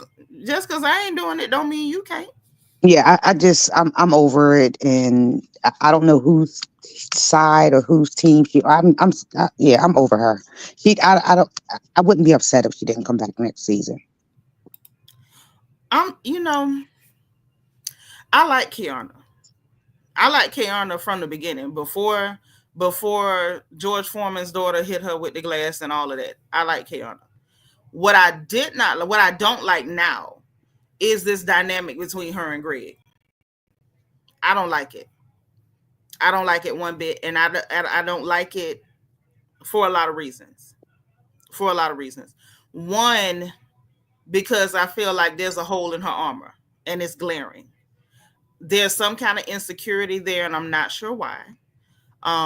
We heard a little bit more about her background tonight, which was nice to hear. Both parents military, like she didn't come from, some disadvantaged background, which I do like Hmm. that. I think we don't see enough of that. That was one of the things that I did like about Potomac from the very beginning, Yeah. was that we saw Black women, that everybody's not from the ghetto. Because I hate that trope, because a lot of us are not from the ghetto. A lot of us have never spent the night in the ghetto. And so I like that that was a thing. So I like hearing that about her. I like her mom. I like that she has her spa. I like that we get to see her business be successful. It's up and it's running. I love that she is an absolute little fashion maven and that Hmm. she's adorable. I like it. I like her spunkiness. I like that she So, got a little so mouth I on think what I mean by the storyline is dry. Like, first of all, either you're marrying me or you're not. You're not dangling. Oh, well, if you do this, I'll give you a ring. Like, yeah, I like, is I'm that? with you on that, Taylor, but we got to be real. Can we tell the truth? Are there or are there not some sisters who let men play with them like that? Oh, absolutely, absolutely, Okay, and so that's why I don't like it. yeah, That's why, yeah, I don't like that part either. But if this is reality TV, sometimes we're gonna see the part of reality that we don't care for either. Because I right. don't care for this. And it's kind of getting on my nerves because I can see what it is. If I thought she was just playing crazy to get close to his wallet or something, that'd be one thing. But I think she really, real live, has these insecurities and she's letting him get over it. Play on them. Hmm. Yes, and the fact that he's coming in with all this baggage, he is used goods, he is divorced, he's got these two children, and she's talking about, oh, we got kids, my schedule had to change because we got kids. Who the hell is we? Girl, you don't Mm. have children. While he's sitting up saying stuff like, oh, I need to be able to order you around, maybe, then she can be a digs, and he's Go back angry to wait. Go for back hiding to your red her. flags. Go back to your red flags. That All part. of the red That flags. that part. How sisters be ignoring. Yeah, that part. Blaring red flags, like it's the whacking, waving, inflatable tube waving arm tube guy. It's like the inflatable gorilla, the flashing neon lights, like run, Kiearna, run. And then the fact that I saw when her mom, were you watching when her mama was talking to her about that man? Tonight. Not tonight. This Wait, was when was it? some episodes back earlier in the season, and I could tell that her mama wanted to give it to her straight, but really didn't want to hurt her child's feelings. And I think it's because she knew that her child would push back, and so she told her, but she didn't just hit her with the wham bam. I wish she would have, but I think she know her. Yeah, mothers, we know our daughters, and I think Hmm. you could tell by the way her mama came at her that she felt like if I push too hard, she just gonna hang on to this Negro harder. Yeah, And yeah. Drop the seeds, but don't plant it. You just drop the seeds a little bit. You right, drop the seed, drop the breadcrumbs, and let them pick it up little by little, and make them feel like they came to that and information versus you giving it to them. right, because Taya, I'm not that good, girl. I would have paid somebody to mess him up. You got away from my daughter. Like, I'm from Florida. You have to forgive me. I'm ignorant. Things will go wrong. I'm only gonna drop so many seeds before I'm gonna drop him, and then I'm gonna help Yeah. you break him No. up. I'm gonna pretend like I don't know what happened to him. You I'm gonna one of call them. you gonna call Karen's husband to help you knock the body. Yeah, we're gonna call Uncle Ray and see if he got a shower curtain or something. Because you're not gonna be dancing my child around and dangling a wedding ring and, oh, she can't hyphenate her name. Like, okay, I got some insight on that from the closest man to me, and he made me understand how some men could take that. But it's just the fact that she's saying he's taking shots at her and it's getting tense, and I don't know. Just everything about Greg is a no. Hey, DT. Hello, hello everyone. Hi Taya, hi Seanitra. Happy birthday. Thank you. Oh wait, it's happy belated birthday. I'm a Capricorn too. See? Oh no, no, it's not belated. This is early. I'm an Aquarius. Uh-oh, Capricorn Yes, So I rejects. yes. Okay. Seanitra celebrate is an all, Aquarius. yes, I celebrate all month long. No, I am an aqua baby. My birthday is January Hmm. 31st. I mean, well, technically, they do say Aquariuses are Capricorn rejects. So you probably was supposed to be a Capricorn, Nope, but you was being hard headed and nope, came late. mm-mm. No, we're not. I think the only thing we have in common with Capricorns is that we share the same month. I have a sister that was born on the 14th. We have nothing in common, Hmm. not even remotely. Mm-mm. And I have other relatives that are Capricorns, and we have nothing in common. Not even Hmm. as much, like nothing. But happy birthday. Thank you, girl. Mm-mm. But I do know y'all Capricorns like y'all money. I know y'all girls like y'all money. Yes, we do. I know that's right. I like a And girl with money. I'm married to a Capricorn. Oh, girl, that's a lot. I got an auntie that did that. She was born, I think, the 15th, and I think Uncle Larry was like a couple days after her or something. He's the 15th. I'm the 16th. Oh, dang. So y'all got the same kind of dynamic. All right. Oh Mhm. wow. That's so nice. Nice. I love it. Now, DT, what you thought about this miss tonight? Um Honestly, just a Mhm. mess. I mean, first of all, I just want to remind everyone that these are the original Scissor Sisters. You so The crazy. Lightfoot lesbians who are currently on the show trying to be Scissor Sisters are, doing a terrible job at it. But I just wanted to also talk about Uncle Ray being the best husband in the entire world, and just explaining why he's my favorite uncle, Yes, and Auntie Karen, yes. because that tag team was just divine. DT, I'm gonna ask your opinion on this. Is this not the best duo we've seen since Greg and Nene? that Yeah. is that. Yeah, Auntie Karen and Uncle Ray are indeed the best duo we have seen. Honestly, that was divinely appointed. That Yep, yep. They that are And the best. entire that's team. why she should be called the Grand Yes, Dame of marriages. but now, I still have to put her under Greg and Nene. Greg and Nene Yeah, had yeah, they had a synchronicity that is rarely found. Now, exactly, Nene exactly, and Greg is in that number one seat, and in my book, nobody can unseat Greg and Nene. Them two, exactly. they done went through divorce, got back together, even though it wasn't no real divorce, but Yeah, got and back and still together. managed to make a mockery out of Kim Zolciak Baby, yes, without needing to say anything. them two right there were everything. But right up there in the pantheon of great black marriage tag team dynamic duos is Karen and Uncle Yes. Ray. Because Hmm. Uncle Ray went in like he was surgical. He went in, said his prayers and everything, still came out with all the dirt. I said, "Oh man, Uncle Ray." I was like, wow. He had me at shrimp and grits. He had me from the minute that G thought he was gonna ask about Karen and her DUI, and he was like, "Oh, I'm sure she'll be exonerated. She's pretty sure she's gonna be exonerated of everything." Like He hit he the went. reverse card. What's that in Uno? The reverse card? Well, I mean, I feel like he came there on a mission. And it was Hmm. like, you're not gonna derail me. If you ask me about Karen, I'm gonna take the same story she telling. She say she gonna be exonerated. That's what we sticking with. She gonna be exonerated. Now, right back to this here with your wife hunching that weird leprechaun and the baby ain't yours. And do you have custody? Did you snatch some children? Uncle Ray got all of He checked every single. He could. Gordon went back with nothing. it with nothing. Not Uncle he Ray didn't told a leave with joke nothing about more than what he came with. Uncle Maybe a Ray cat. told a joke about some blue and gray eyes and left you with nothing. You got left holding the bag, and Uncle Ray done ordered some honey cornbread and moved. Mm. I said, "God damn, What you Ray say? He was is surgical. that guy." Yeah. it was a divinely appointed scene, and I loved it. It was beautiful. And Now, DT, yeah, you make me think of something else. Since I got you, I'm gonna ask you this too.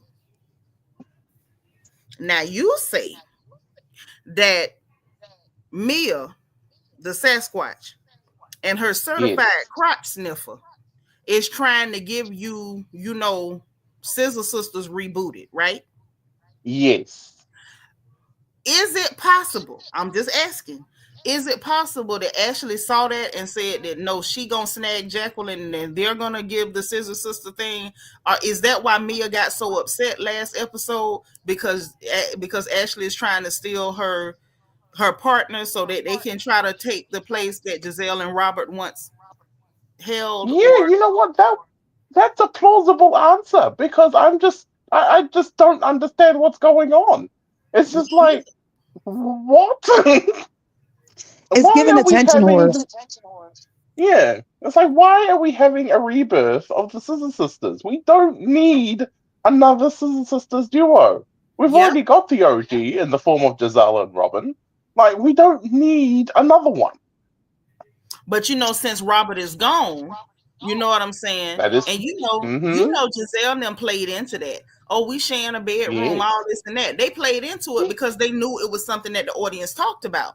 And Mia is exactly. not authentic at all. Mia ain't authentic. No. Mm-mm. Well, So she she's made it like, well, very clear it from the works for very y'all, so I'm beginning. gonna do it. She made it clear from the very beginning, the moment she entered the show, that she was not authentic.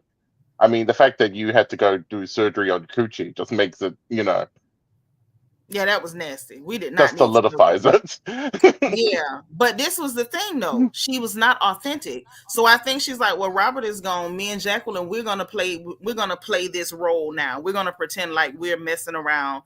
And unbeknownst to Robert and Giselle, they played right into their hands, telling everybody they saw them showering together. They did that to make y'all talk about it. They were gonna step out Exactly. as the premier are they or aren't they friend Yeah. duo. And I think Ashley is like, nah, ho, I need a storyline. And Mia, you're not going to use this as your storyline to stay on this show. I can't get fired because Michael probably done got a new boyfriend by now. So I'm Yeah, just going and snag Jacqueline from you. and Pennywise doesn't have any, drains that she can hide into or any new placentas that she could, steal from a hospital. So, she's got to find a storyline to, make You it got to find something. And you more know what And else? plausible. that draws Jacqueline in for a storyline because I mean we got to do Yes. something beyond the Mia's tag along. Well, first of Yeah. all, she already she's just a friend of, so she don't really need much of a storyline. But if she Mm. need one, she has it as the person who was stupid enough to come on national TV in a hair store body stocking. Because I ain't Mm, never seen nobody do that. I with the hair cracked store body into stocking. absolute laughter when you said that, Seanitra. Because it's true. Don't make me pull up a picture because I will. They got them at Uptown, um, beauty supply. Every beauty supply in the hood sell them body stockings, and they put them on. It's not even real mannequins. DT. I know you in New Zealand, but let me hip you on what be Wait, is happening. that the outfit she had on for Karen's event? No, that's what she had on the night coming to Ashley's event. She had on a red body stocking from the hair store in the hood. So, DT, what be happening over here, right? You got Yes. cities, and then you have the urban areas where Negroes live, okay? And when you go to the hair store, you know how stiff Jacqueline hair be? That's pack hair. Those are not bundles. She ain't buying bundles. She buying pack hair. That's that hair that be like, they use like twist ties, like bread ties, and it be fixed to like a little cardboard card inside a pack of plastic. Mhm. The hair be real stiff, like old hay. And so she went in there to get that pack hair, but they have like, it's not even mannequins. It's like the shape of a woman's body a lot of times, and it's just like a piece Hmm. of plastic. It's just like the front shape of a woman's body, and they will grab them cheap body stockings and they stretch it across there to show people like what pattern is in the body stocking, so the girls can buy them. And I always thought didn't nobody buy them but hookers and maybe some strippers that was down on Wait a their. minute, I have to take my bonnet off because I need you to see my face expression. That's true. Girl, you could have kept your body on. You could be comfortable around here. And so I always thought nobody bought them but hookers and maybe strippers that was down on their luck that couldn't afford real floss. Jacqueline come walking up in there tonight with the body stocking from the hair store. I said, what the hell is this? When I seen her walking up outside, listen, Taylor, if you could have seen my face when she walked up, I was like, They what? share men, but they can't share clothes. Listen, man. First of all, them cheap body stockings, by the time she pull that off, it's probably gonna have holes in it. Who gonna No, put but it? I'm talking about wearing some of Mia's clothes. Like, God darn. Mia. But even Mia is a big burly character. yeah, Jacqueline exactly. can't get in Mia clothes. Them skin tight clothes on that Sasquatch would be fitting her like she done stole them from rerun. It'll be a It, mess. You can't wear Mia them clothes. Mia is it a got to be Yeti better from than Mount the body Everest. store stocking, though. Anything is better than the body stocking. She could have went and got a choir robe that was better than the body stocking. But she came there with a red one. I'm like, girl, you didn't even buy a black one and put like a skirt over it to play it off with a pair of boots or something. Maybe people wouldn't have figured out what it was. But like a pure body stocking, and you could see the drawers underneath it. I think I was like, Like what you could see the drawers underneath. DT? It was bad. It was bad. I'm like, what the hell? And I'm thinking the whole time, Ashley told them to dress masculine. I'm not saying it's not some dudes. What part of that outfit gives you masculine? I'm not saying it's not some dudes that'll put on a body stocking from the hair store. But what dude you saw with a body stocking from the hair store? Like, what's going on in your city? Because I was confused. I was confused. Mia up in there with a Shein Absolutely. bodysuit on, with a Shein bodysuit, and she got on a body stocking. Mia ain't even her friend. But just like she went and ordered her something off Shein and she be buying them Fashion Nova outfits, why she didn't buy Jacqueline some? Now we did see when they was in Panama, she had some Fashion Nova, and Karen even called her out for that cheap Fashion Nova. But Mia must have bought them, because why you didn't buy her some Fashion Nova to come to this party? Didn't they go to the store Hmm. before they went to the on the trip? They did, and it was some ugly clothes there. And she was telling that girl to pick out skirts that made her belly look even bigger. Some shiny silver thing looked like she was wearing aluminum foil, like her whole bottom half was made. See, Not aluminium foil. they don't got That's the what right it looked like. friends. Baby, that skirt was giving Reynolds Wrap realness, is what it was giving. Not Reynolds, right? Yo, you savage. I'm just saying, it was crazy. And Mia like, oh, she don't know how to dress. I'm helping her out. Girl, you Who's helping you out? Mia, the one that doesn't even know how to dress herself. Yeah, the help needs the help helping the help. baby, everything in Mia closet got spandex. I have not seen anything in Mia's closet that was not spandex. Can, Who can is I'm that? I trying to Peggy pull Bundy? Ree in and it's not pulling. Okay, there you go. Who is that? can I Peggy make a Bundy that comment? always Hey wears Ree, spandex? Amanda Knox, you gotta agree. Oh, Yeah, girl, come want on. to say something.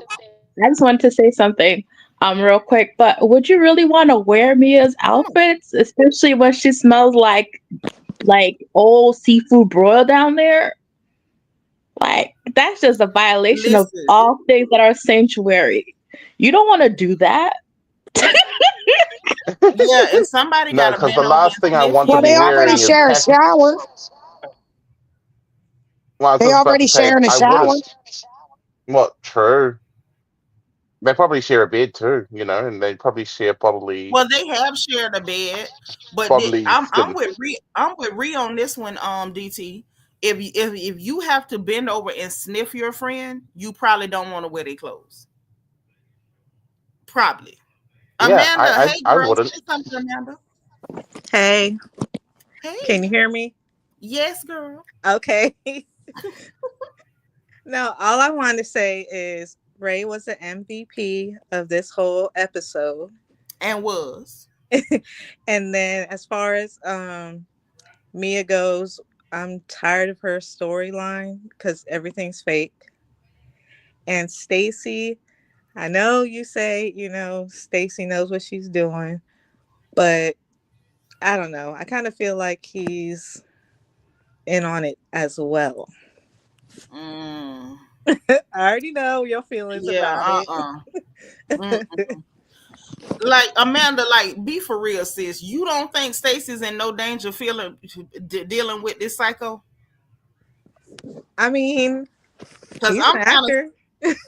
no, he ain't no. If he was a good actor, we would know him by now. True.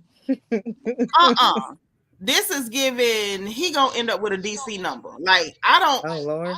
I'm telling you, I have a bad feeling about this guy. Like I know I joke a lot. Yeah, I promise y'all, I'm Hmm. sorry I be joking all the time, but No.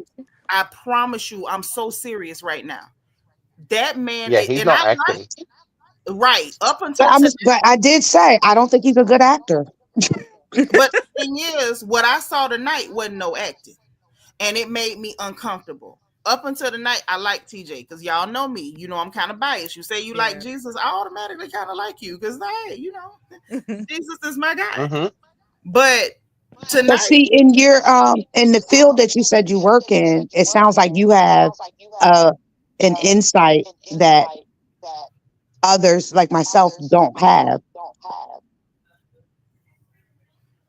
I Like what mean, you I say you're suppose, picking up on.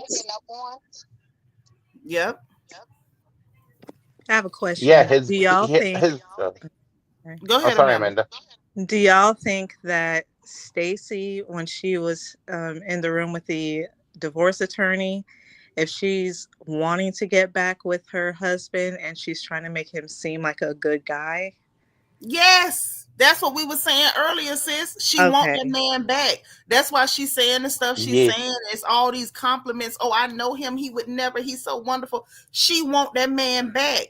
But something happened. Bianca telling the truth too. She said these actors can be crazy too. Look how these celebrities committing crimes left and right. So that don't mean he ain't crazy. Hello, hey, cool gamer. But that's the thing. What y'all got to see with Stacy. I don't know what led her to say she wanted a divorce. I think personally, this just me as a woman talking, and y'all can tell me what y'all think because we got some sisters up here too. I think that all women ain't direct. Okay, that's number one. And I think whereas somebody like me, if I got an issue, I'm gonna come straight to you. Okay, Papa, no. If I got an issue, I'm gonna sit you down and be like, "Hey, sir, you've done X, Y, and Z. It's making me uncomfortable. It's making me unhappy. It's making me feel away." I'm gonna just say it, right? But there's some women who don't do that. They do things to get a reaction, and I think it's possible. Not that I know, but I think it's possible that Stacy might have thrown a divorce out there to get a reaction from this dude, and he didn't give her the reaction he wanted. She wanted. I think he was like, "Okay, she didn't know how to back them words up. I don't think she really want this divorce at all. And I think that that's why she was like, I'm still grieving the loss of this marriage, and it's been 16 years and blase squaze.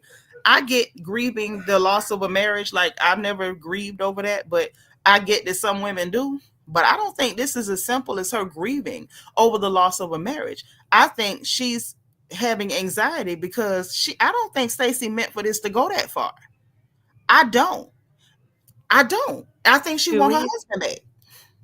do we I know? think that husband got a whole girlfriend. I And the But think that bad part about it is too bad Karen's not coming back because I think Karen really got the tea on what's really up with girl, we Stacey. don't know. We don't know that Karen not coming back. That was on a parody account. Y'all be taking stuff and running with it. Mm-mm. Karen ain't said that. I think Candace will be back next week. I mean, next season. We don't know. Oh, I wonder if it's that Because Grand Puss of Potomac But listen, what I'm parody about account on to say. Twitter. It was a parody account that put that out. But listen, this is the thing. She said divorce. That man said no problem. Now he done hooked up with somebody 9 times out of 10. I don't know that man to know his business. So let me not talk like I know because I don't, right? But I think that he jumped up and now he dating somebody or whatever, or she at least suspects that he is, and she's not sure how to get her husband back. She don't want don't TJ. say that. We'll That's why help her. who gonna help her? Us, the fans, we can tell her how to get her man back. I ain't got nothing to do. My name Bennett and I ain't in it.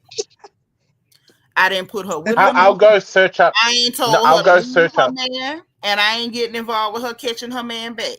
Now I done said all I could say about that. I said, "Hey girl, swallow your pride or whatever else you need to swallow, and get your man back." Now, if she could take that or she could leave it, that's all I got. Hmm. You know what I ain't I'll do got for nothing else. Stacey? What you say, DT? I was gonna say, you know what I'll do for Stacy is I'll find a recipe of sauerkraut and print out the recipe and give it OMG. over to Stacy and tell her make that for your husband, She and better make then some schnitzel. They like that yeah, schnitzel. Sauerkraut. some schnitzel with some sauerkraut and mashed potatoes with Oh, some German potato salad. Yeah, she better do something. Wait, what Right? we making roots? No, that's German food, girl. Oh, okay. But I never heard of it either. this is the Yeah. Th- this is This the one is thing. good. It's fried pork. All I'm Oh, gonna say, wait a minute. What's going on? all I can say is it won't be me because I got sense enough not to leave, man. I ain't going nowhere. Let's be very clear. It's called a conversation. This is listen. Thank This is you. what I got a problem with. This is Hello. what we gonna do. This is how And we this gonna what fix we it. gonna do because we not going nowhere. Because I'm Now, the type. Listen, you get upset. You listen. You better sleep on your side of the bed. You ain't even sleeping in the other room. You can sleep on your side of the bed. no, I don't care about the other room. You can go any way you want to in this house. But the gag is the same behavior we're seeing from Stacy now, where she's being goofy and playing games and not saying what she mean and meaning what she say. Like this game she playing with that psycho crazy man. It's what she tried to do with her husband, and he pulled a whole card. Now the gag is if he does have a girlfriend, which we do not know, because again, let me say this clearly, we do not know this man. But if he is talking to somebody, now what she might have did was made room for the woman he was already going with. You know what I'm saying? He might not have just popped up with whoever he talking to. That could have been somebody he was already interested in or was already giving him rhythm or they was already, talking or sneaking or whatever. And now they don't have to because, hey, he's going through a divorce now. Well, you seen the lady she was talking to tonight was saying, well, what if he with somebody else? And what if she feels like she's not in agreement with the financial arrangement that y'all have? Well, that is what Chidima said to her. And the gag is she told her the truth. You're Yeah, not the first woman absolutely. to sit here talking about he would never, he would never, he would never. You don't know what he would do. Like she said, things change because if they didn't change, you wouldn't be sitting here. But I think she's sitting there because she ran her mouth too quick. Yeah, I think she should have waited, planned everything out before the season started, so Yeah. she would know like what to say and what not to say. And see, Amanda, you saying before the season started, she should have planned this out before she ran to her man and said she wanted a divorce. She should have weighed out, as my mama and them used to say, count up the cost. Okay. Because why would you go run up and fly up in your man's face talking about you want a divorce and you ain't even figured out if you still want him or not? True. I wonder if they've Exactly. done this off and on for a while because it's been what she said, 16 years. Yep. So maybe it's been this back and forth divorce, That not ain't divorce. what she Now, said. well, we don't know. That ain't what she said. I We know. can only go by what she say because we ain't caught Yeah. her But lying. I mean, not for nothing. It seems like the living situation was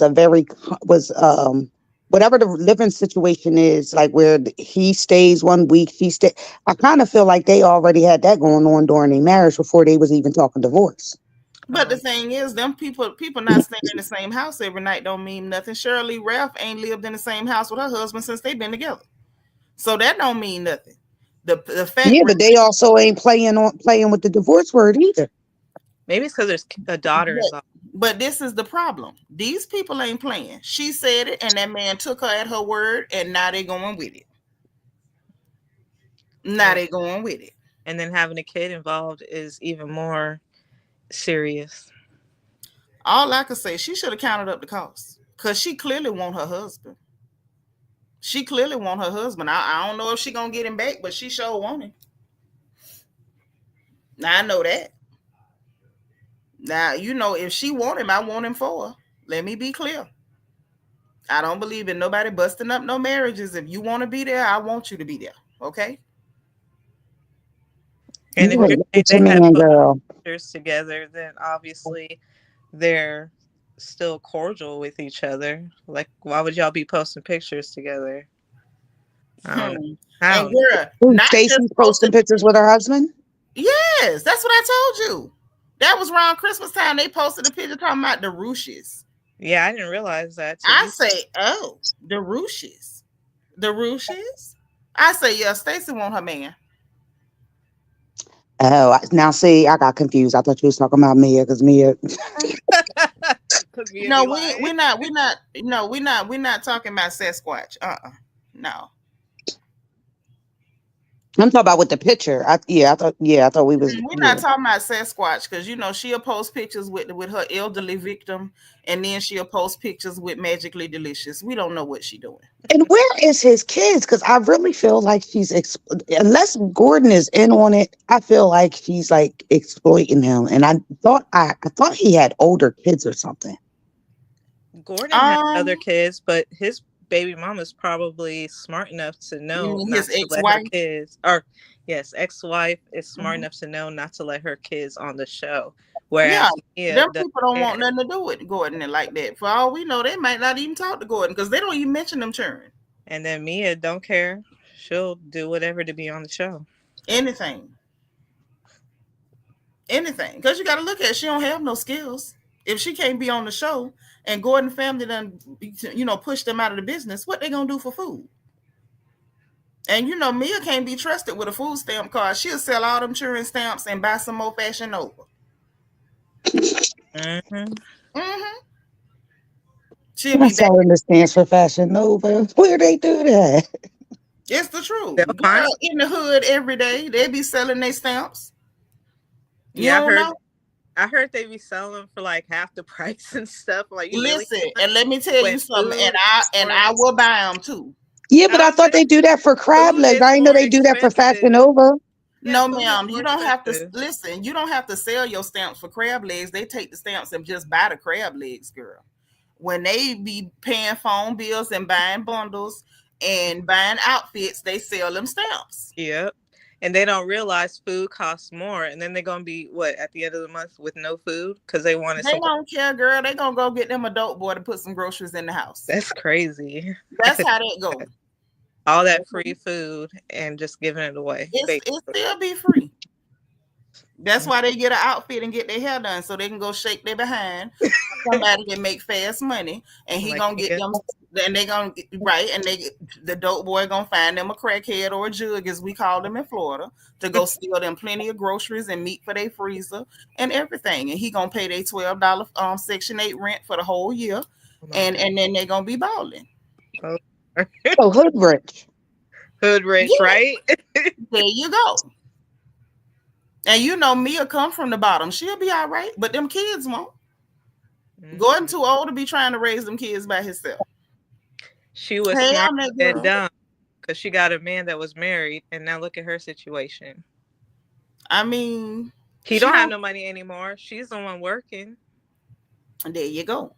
But Gordon living off of something, and she ain't paying all his bills. Gordon living off something. His people helping him, but they making sure that she can't get her hands on nothing. I'm watching this play out. I want to I, see what happened when they finally sell that business. And for all we know, they could have done already did a little something, and they just working it so that she can't get her hands on it. Because Gordon ain't dumb as she think he is. yeah, I want to know something because how can both of them have two separate apartments in the same building and only one person working? It ain't possible because she Exactly. can't afford that. And I'm sure they're not cheap. She can't afford that. She can't afford to pay for two full separate rents, two full Mm, separate lights, two full separate water, gas bills, cable phone bill, bill. internet bills, two full separate car insurances. Mhm. Something is paying for Gordon's bills. I don't And know, I y'all. can Be guarantee on you, the lookout for a Gordon guardianship with his Oh family. Lord. oh, it ain't gonna be no guardianship. It ain't enough He don't money. make that much money. He don't it's not even about him not making that much. It's the fact that the white people not after him to take his money. You know what I'm saying? You got to get on their radar for you to end up like Wendy. Right. Mm-hmm. But yeah, she trying to, hang in there to get that money from his family. But I think they already did what they gonna do, and they just making sure that Gordon's straight. And I think they doing that so she can't get her hands on nothing. Because as long as everything's in their hands, if she go ahead and push through with a divorce, I ain't got nothing. They got everything. Because they have the that's the joint chiropractor stuff. Joint chiropractic, yeah, Yeah, joint I'm in chiropractic, those Texas. franchises. Yeah, I'm in Oh, Texas. so you Already. feel like they setting him up to get out clean. Yes. That's smart. That's what I think is going on. I think that's why she ain't pushing for no divorce, but she coming out pretending like, oh yeah, we going through with the divorce. You just lying. You trying to hang in there to get money, and them people are watching you. They own her. They are on to her. Shoot, fake divorce has been helping Ashley for what, 17 seasons? I don't think it's gonna last too much longer though. You see, y'all seen Kenya Moore had to hurry up and pretend like she wrapped up her fake divorce. She gonna have to wrap it up. That was a fake marriage. Fake marriage, The fake only good thing divorce. they got was their little girl, because I don't believe in that marriage at all. Surrogate sperm. Maybe. If The only anyone can good thing find they the gave my marriage husband was that girl. certificate, please let us know. We would love to see the marriage certificate of Well, Kenya and Mark. Right? first of all, the only thing we saw was the one they had on that island. It was never registered here in the States. But while y'all talking about that one, let's get a little more current. We still ain't seen a marriage license for Robert and Juan. Exactly. That's why she's Okay. not on the show. And I know somebody that was looking personally, trying to find it Oh, in for Prince George County. It ain't nowhere. So what's happening? it. What's happening? I believe. You know, Yandy, do you watch I know about Yandy Mendices with the fake marriage. yeah, Yes. do they have a certificate? No. Okay. Well, So it's like that. Yandy told y'all she wasn't gonna do it because she didn't want to. She lied at first, and when she got caught, she said she didn't do it because she didn't want to be liable for his child support. But my Oh, thing, what was the point of the ceremony? yeah. Now I didn't finish watching it, but I remember her saying something like I that. thought the point was because they, who was it, VH1 or whatever? I thought it was because they paid for it. Like, Yeah, you Oh, gonna well, pay for me to maybe. have a big lavish party? And it was an hour special. yeah. So I'm saying she got a special or whatever, but it was all based on a lie. You never married the man. You I wonder never if they married him. think just because you have a wedding doesn't mean you're married. Well, she knew that. She Yeah. knew that, and the lie was gonna stay forever. The lie only got exposed because somebody else called it out, and once she got caught up, then the only thing she could do was come up with an excuse for why she lied, which Yeah. was the child support. And mind you, it's valid because why the hell would you want to pay a man child support? It ain't your goddamn kids. Yeah, that was smart. However, That was a but business decision. but She But said why she she's lie? gonna proud protect. about getting Didn't married she say again. protect the bag at all costs? I mean, that's what everybody should be doing. If we keeping it real, everybody should be protecting the bag, right? Yeah, that's one fake marriage. I wasn't upset about that. I I didn't feel wasn't deceived. upset about the fake marriage. My thing is, I don't like all that lying. I don't like that lying. The lying pisses me off. Because what we lying for? We too grown to be lying. Well, especially for it to be a reality show. Yeah, I don't like all that lying. Once you start lying, you done turn me off. But then And you again, making it look scripted. I never liked Andy from the first season of Love and Hip Hop New York. I never liked her. Me either. I mean, she's a pretty girl, but I didn't like her I either. never thought she was pretty. Oh, I used to want Christy to stomp on her face with a oh pair of my steel God. toed boots on so bad. I could not stand Yandy. I never liked Yandy, not for Now 1 minute. listen, one thing about Crispy, she gonna put you in your place. Oh, that's my girl. I love Christy. Yeah. I still don't know what she want with Jim Jones with his muscular Mm. tail, but I love Christy. We all have that one friend that you be like, man, please, come on, girlfriend, come on. Like I'll be rooting for her, but like, yeah, I'm with you on that. Mm-mm. Like, Oh, and then I'd be damn if I'm getting on one knee to yeah, I don't propose to her. understand that one. Mm-mm. No, ma'am. Let me tell you something. You got a better chance of watching me chew on pavement than to do something like that. Like, I mean, get on all fours and chew on the pavement before I get on my knees and propose to a man. Like, that's crazy. That's Yeah. insane. I don't do that either. I don't know. People want to make it seem like it's normal, but for me, I couldn't do that. Like, if you want me to be your wife, I want you to come to me and make me know that you want me. I don't. First of all, I know now we all the way off topic, but I'm gonna just and then we're gonna get back to where we was. Yeah. Being a wife is literally being a servant, right? You're cooking, cleaning, if it's traditional at all. So you're gonna get on your knees and in essence beg a man to let you be his maid. Hmm.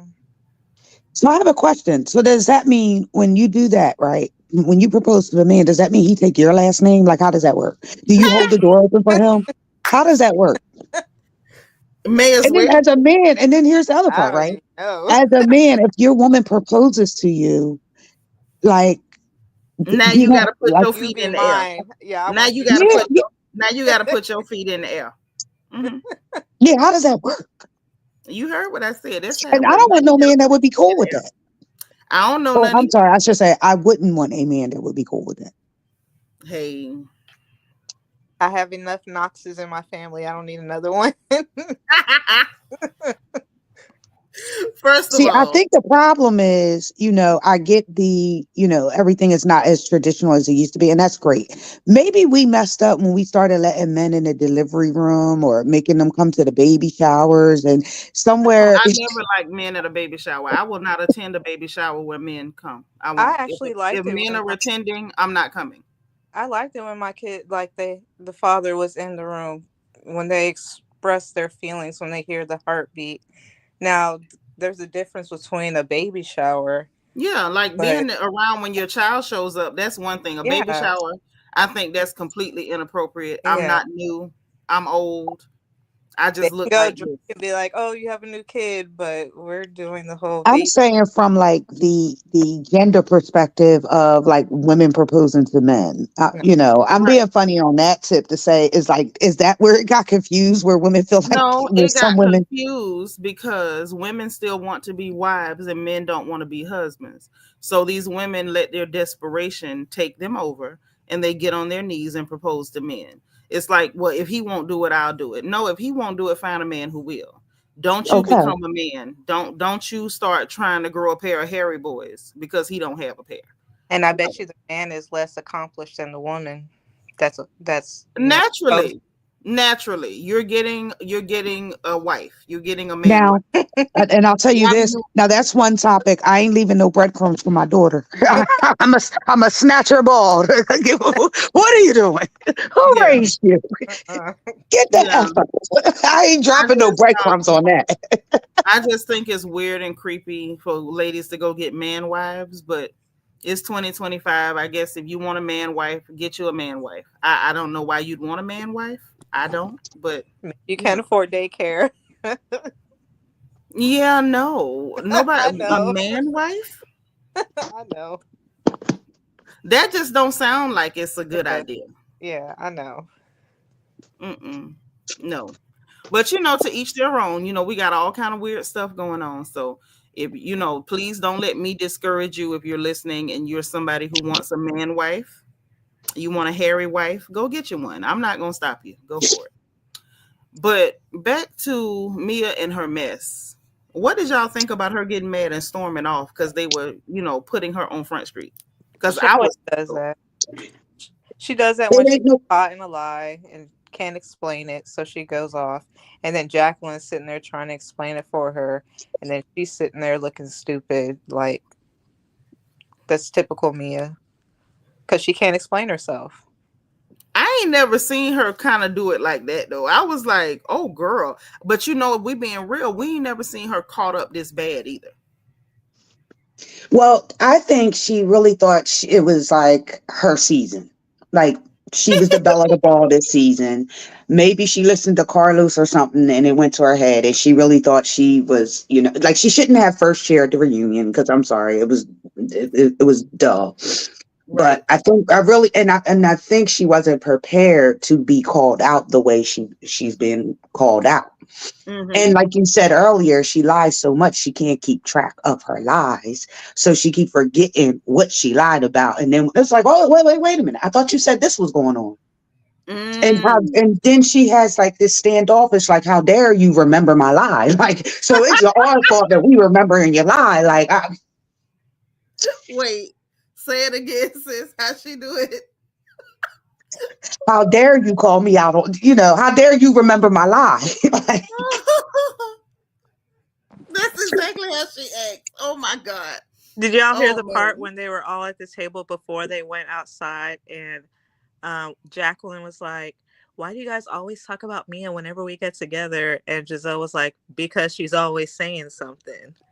Like, of course, they're going to talk about her because she's bringing up stuff. And then surprised when everybody wants to talk about it.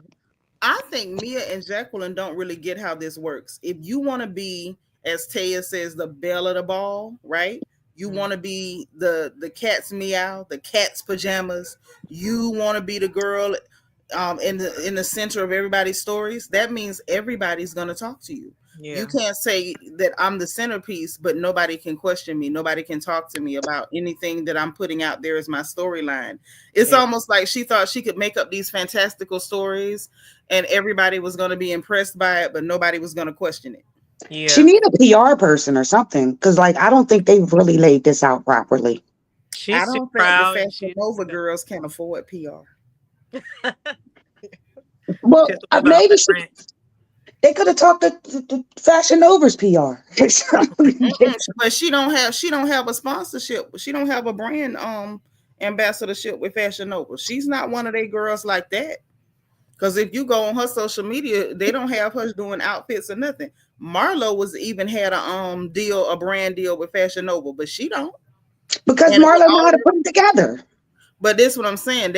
It's not even just that. They got Marlo because Marlo is a fashion girl. And people pick Marlo to see what she wearing. Yeah. Ain't nobody came to Sasquatch and said, "Hey girl, you want a brand deal?" No. Yeah. And with all but we are wondering what she's wearing.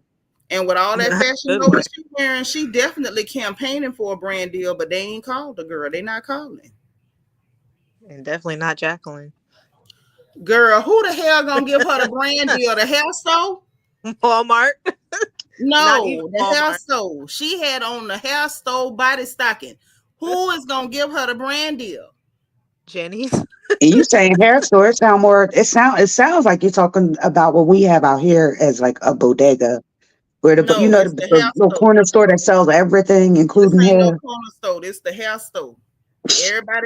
Everybody from that's done been around. Them hood hair stores know exactly what I'm talking about. They was in the chat earlier telling me they know exactly what I'm talking about. The hair store got everything. They got all them wigs. They got braid hair. They got the little. They got sheet bundles. Jewelry. They got the pack hair. They got the body stockings. They got them hair store shoes. The little Chinese shoes that look like fish nets. They got the little sequin flowers on them. Everybody know the stuff that be at the hair store. Mm-hmm. And that's what she had on, a hair store body stocking that be on the little half a mannequin at the front of the store for $19.99. Not the full mannequin, the half a mannequin. The half, yeah, for $19.99. You see Miss Nisa, she say sure do. They know what I'm talking about. I'm gonna go down because my son making noise, but it was nice to talk. Yo, baby, tell him his TT say hey. He's 17. He ain't no baby. My baby. Hey. Listen, honey. Listen, if he's the youngest, my baby is 20. He's still the baby. Okay, yeah. He's the oldest, but he's still my baby. Oh, little sugar lump. Tell him TT said hi. All right, bye. All right, bye, girl. Well, I'm gonna drop down too and act like it's a work night. Okay, I'm gonna let y'all get some rest. We've been on here for 2 hours, 54 minutes, and 53 seconds. Well, it was my first. I think this is my second time stopping by, but my first time coming up. But I enjoyed our chat. This is fun. Yeah, girl, did you hit the notification bell so you'll know when we be live? I will double check when I drop down. Yes, and make sure you subscribe too so you can come back because I like kicking it with you. You all right? All right, even though you should have been a Capricorn, but all right. Bye. Good night. Bye, girl. Good night. All right, y'all. So look, we finna go. Y'all ain't gotta go to bed, but y'all got to go. Okay. But listen, it's been a lot of fun. We laughed about these people. We have cackled about these people. They tickled us. Shout out to Uncle Ray for being the MVP or the MVH, as Taya said, the most valuable husband. And we enjoyed him and all of his hard work tonight. 00 Negro. You go, Uncle Ray. Okay. And for everybody else, I want y'all to enjoy the rest of your night. I enjoyed you guys. It's been fun. It's been real. But we got to go. We ain't got to go home, but you got to get up out of here. So listen, you know what time it is. If you did not hit the like button on the way in, please make sure that you hit the like button on the way out. Hit your notification bell. Make sure you follow so you will know every single time we go live on this good channel. Also, subscribe if you have not subscribed because you know we happy to have you here, okay? And if you want to join channel membership, the join button beneath the video and a membership link in the description box. We got the link also for our merchandise store, so you can get your own crown gear for the royal family, so you can rep your black and gold. Okay, it is there, it is available, so please grab yours now. We got the link for my wish list in case you want to show me some love for my birthday. My wish list is in the description box, and so is the storefront on Amazon, so you can shop for your home too. And the link from my book, Little Girl, Big World, a survival guide for girls leaving home for the first time. Okay, so listen, y'all enjoy the rest of your night. We will talk again as the gossip permits. And again, happy birthday to me. Yes, and everybody who supported the chat tonight, the stream tonight. I want to say a special thanks to Anna. Thank you so much, Anna. Thank you so much, DT. Thank you so much, Elizabeth from France. Thank you again to Adorable. I appreciate you. And thank you, Just Observing, for the Cash App that you sent over. So I appreciate everybody who supported the live stream tonight. And thank you to Bianca the Beautiful, to my Peanut, to all of the mods that were here. Y'all know what it is. I appreciate you. Stay positive, stay productive. And in case no one else says it to you, always remember, God loves you. I love you. And it ain't nothing you can do about it. We'll talk soon, okay?